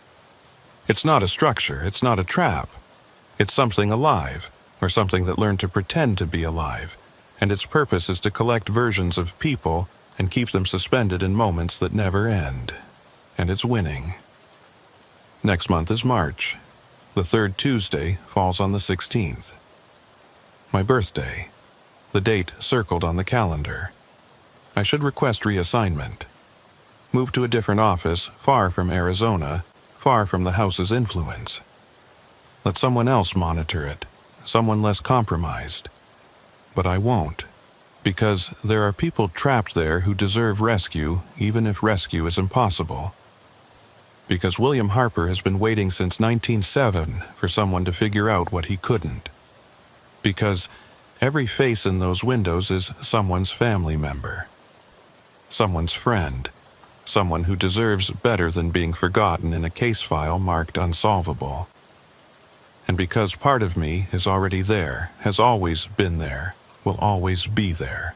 The version that wrote that note, that's waiting in room 7, that exists in the basement where time doesn't mean anything.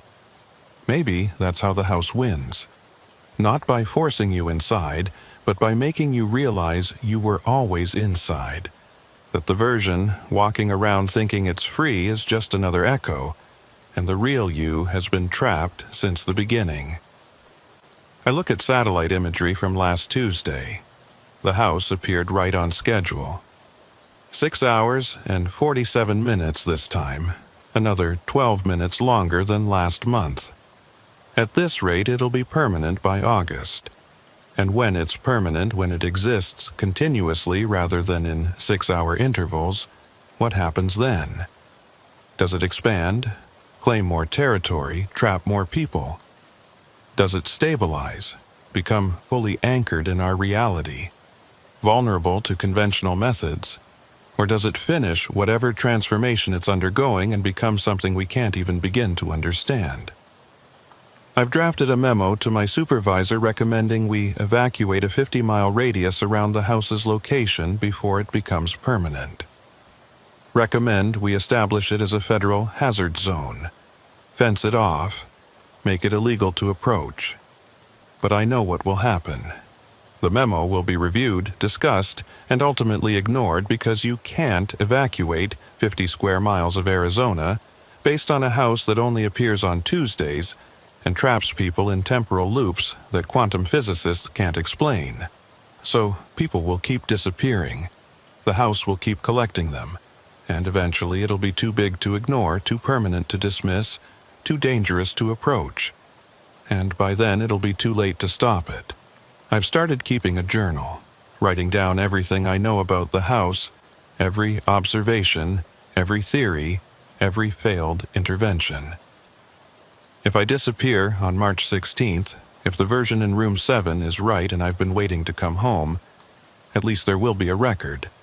At least the next agent assigned to this case will have something to build on. At least someone will know the truth about Mile 98. Last night I drove out to the location. Not on a Tuesday, just a random Saturday night.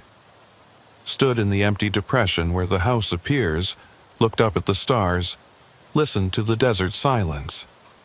And I heard it. Faint, almost inaudible, but definitely there. Voices. Dozens of voices, maybe hundreds, all speaking at once, all saying the same thing. Come home. You've been waiting long enough. My voice. William Harper's voice. Paul Ramsey's. Jennifer Coller's. All the trapped people speaking in unison, calling to me across whatever boundary separates their reality from mine. I got back in my vehicle. Drove home. Tried to forget what I'd heard. But I can't forget. Just like I can't stop investigating. Just like I can't request reassignment. The house has me. Maybe not physically, not yet, but it has me in every way that matters. My career is defined by it. My dreams are haunted by it. My future is circled on a calendar in red ink. March 16th, the third Tuesday, my birthday, the day I come home. I'm writing this on March 15th. Tomorrow, I'm driving south one last time. Taking all my documentation, all my research, all the evidence I've collected over 6 months. I'm going to enter the house during its manifestation period. I'm going to find the basement, find room 7, find the version of me that's been waiting there, and I'm going to learn the truth. How the house works, why it exists, how to stop it. If I don't return, if this is the last entry in my journal, then you'll know the house won. But you'll also have everything I've learned, every pattern I've documented, every weakness I've identified. Use it, stop this thing, before it becomes permanent, before it claims more victims, before it spreads, because I've seen something in the latest satellite imagery, something I haven't told anyone yet. There are 2 houses now. The original at Mile 98, and a new one approximately 40 miles west.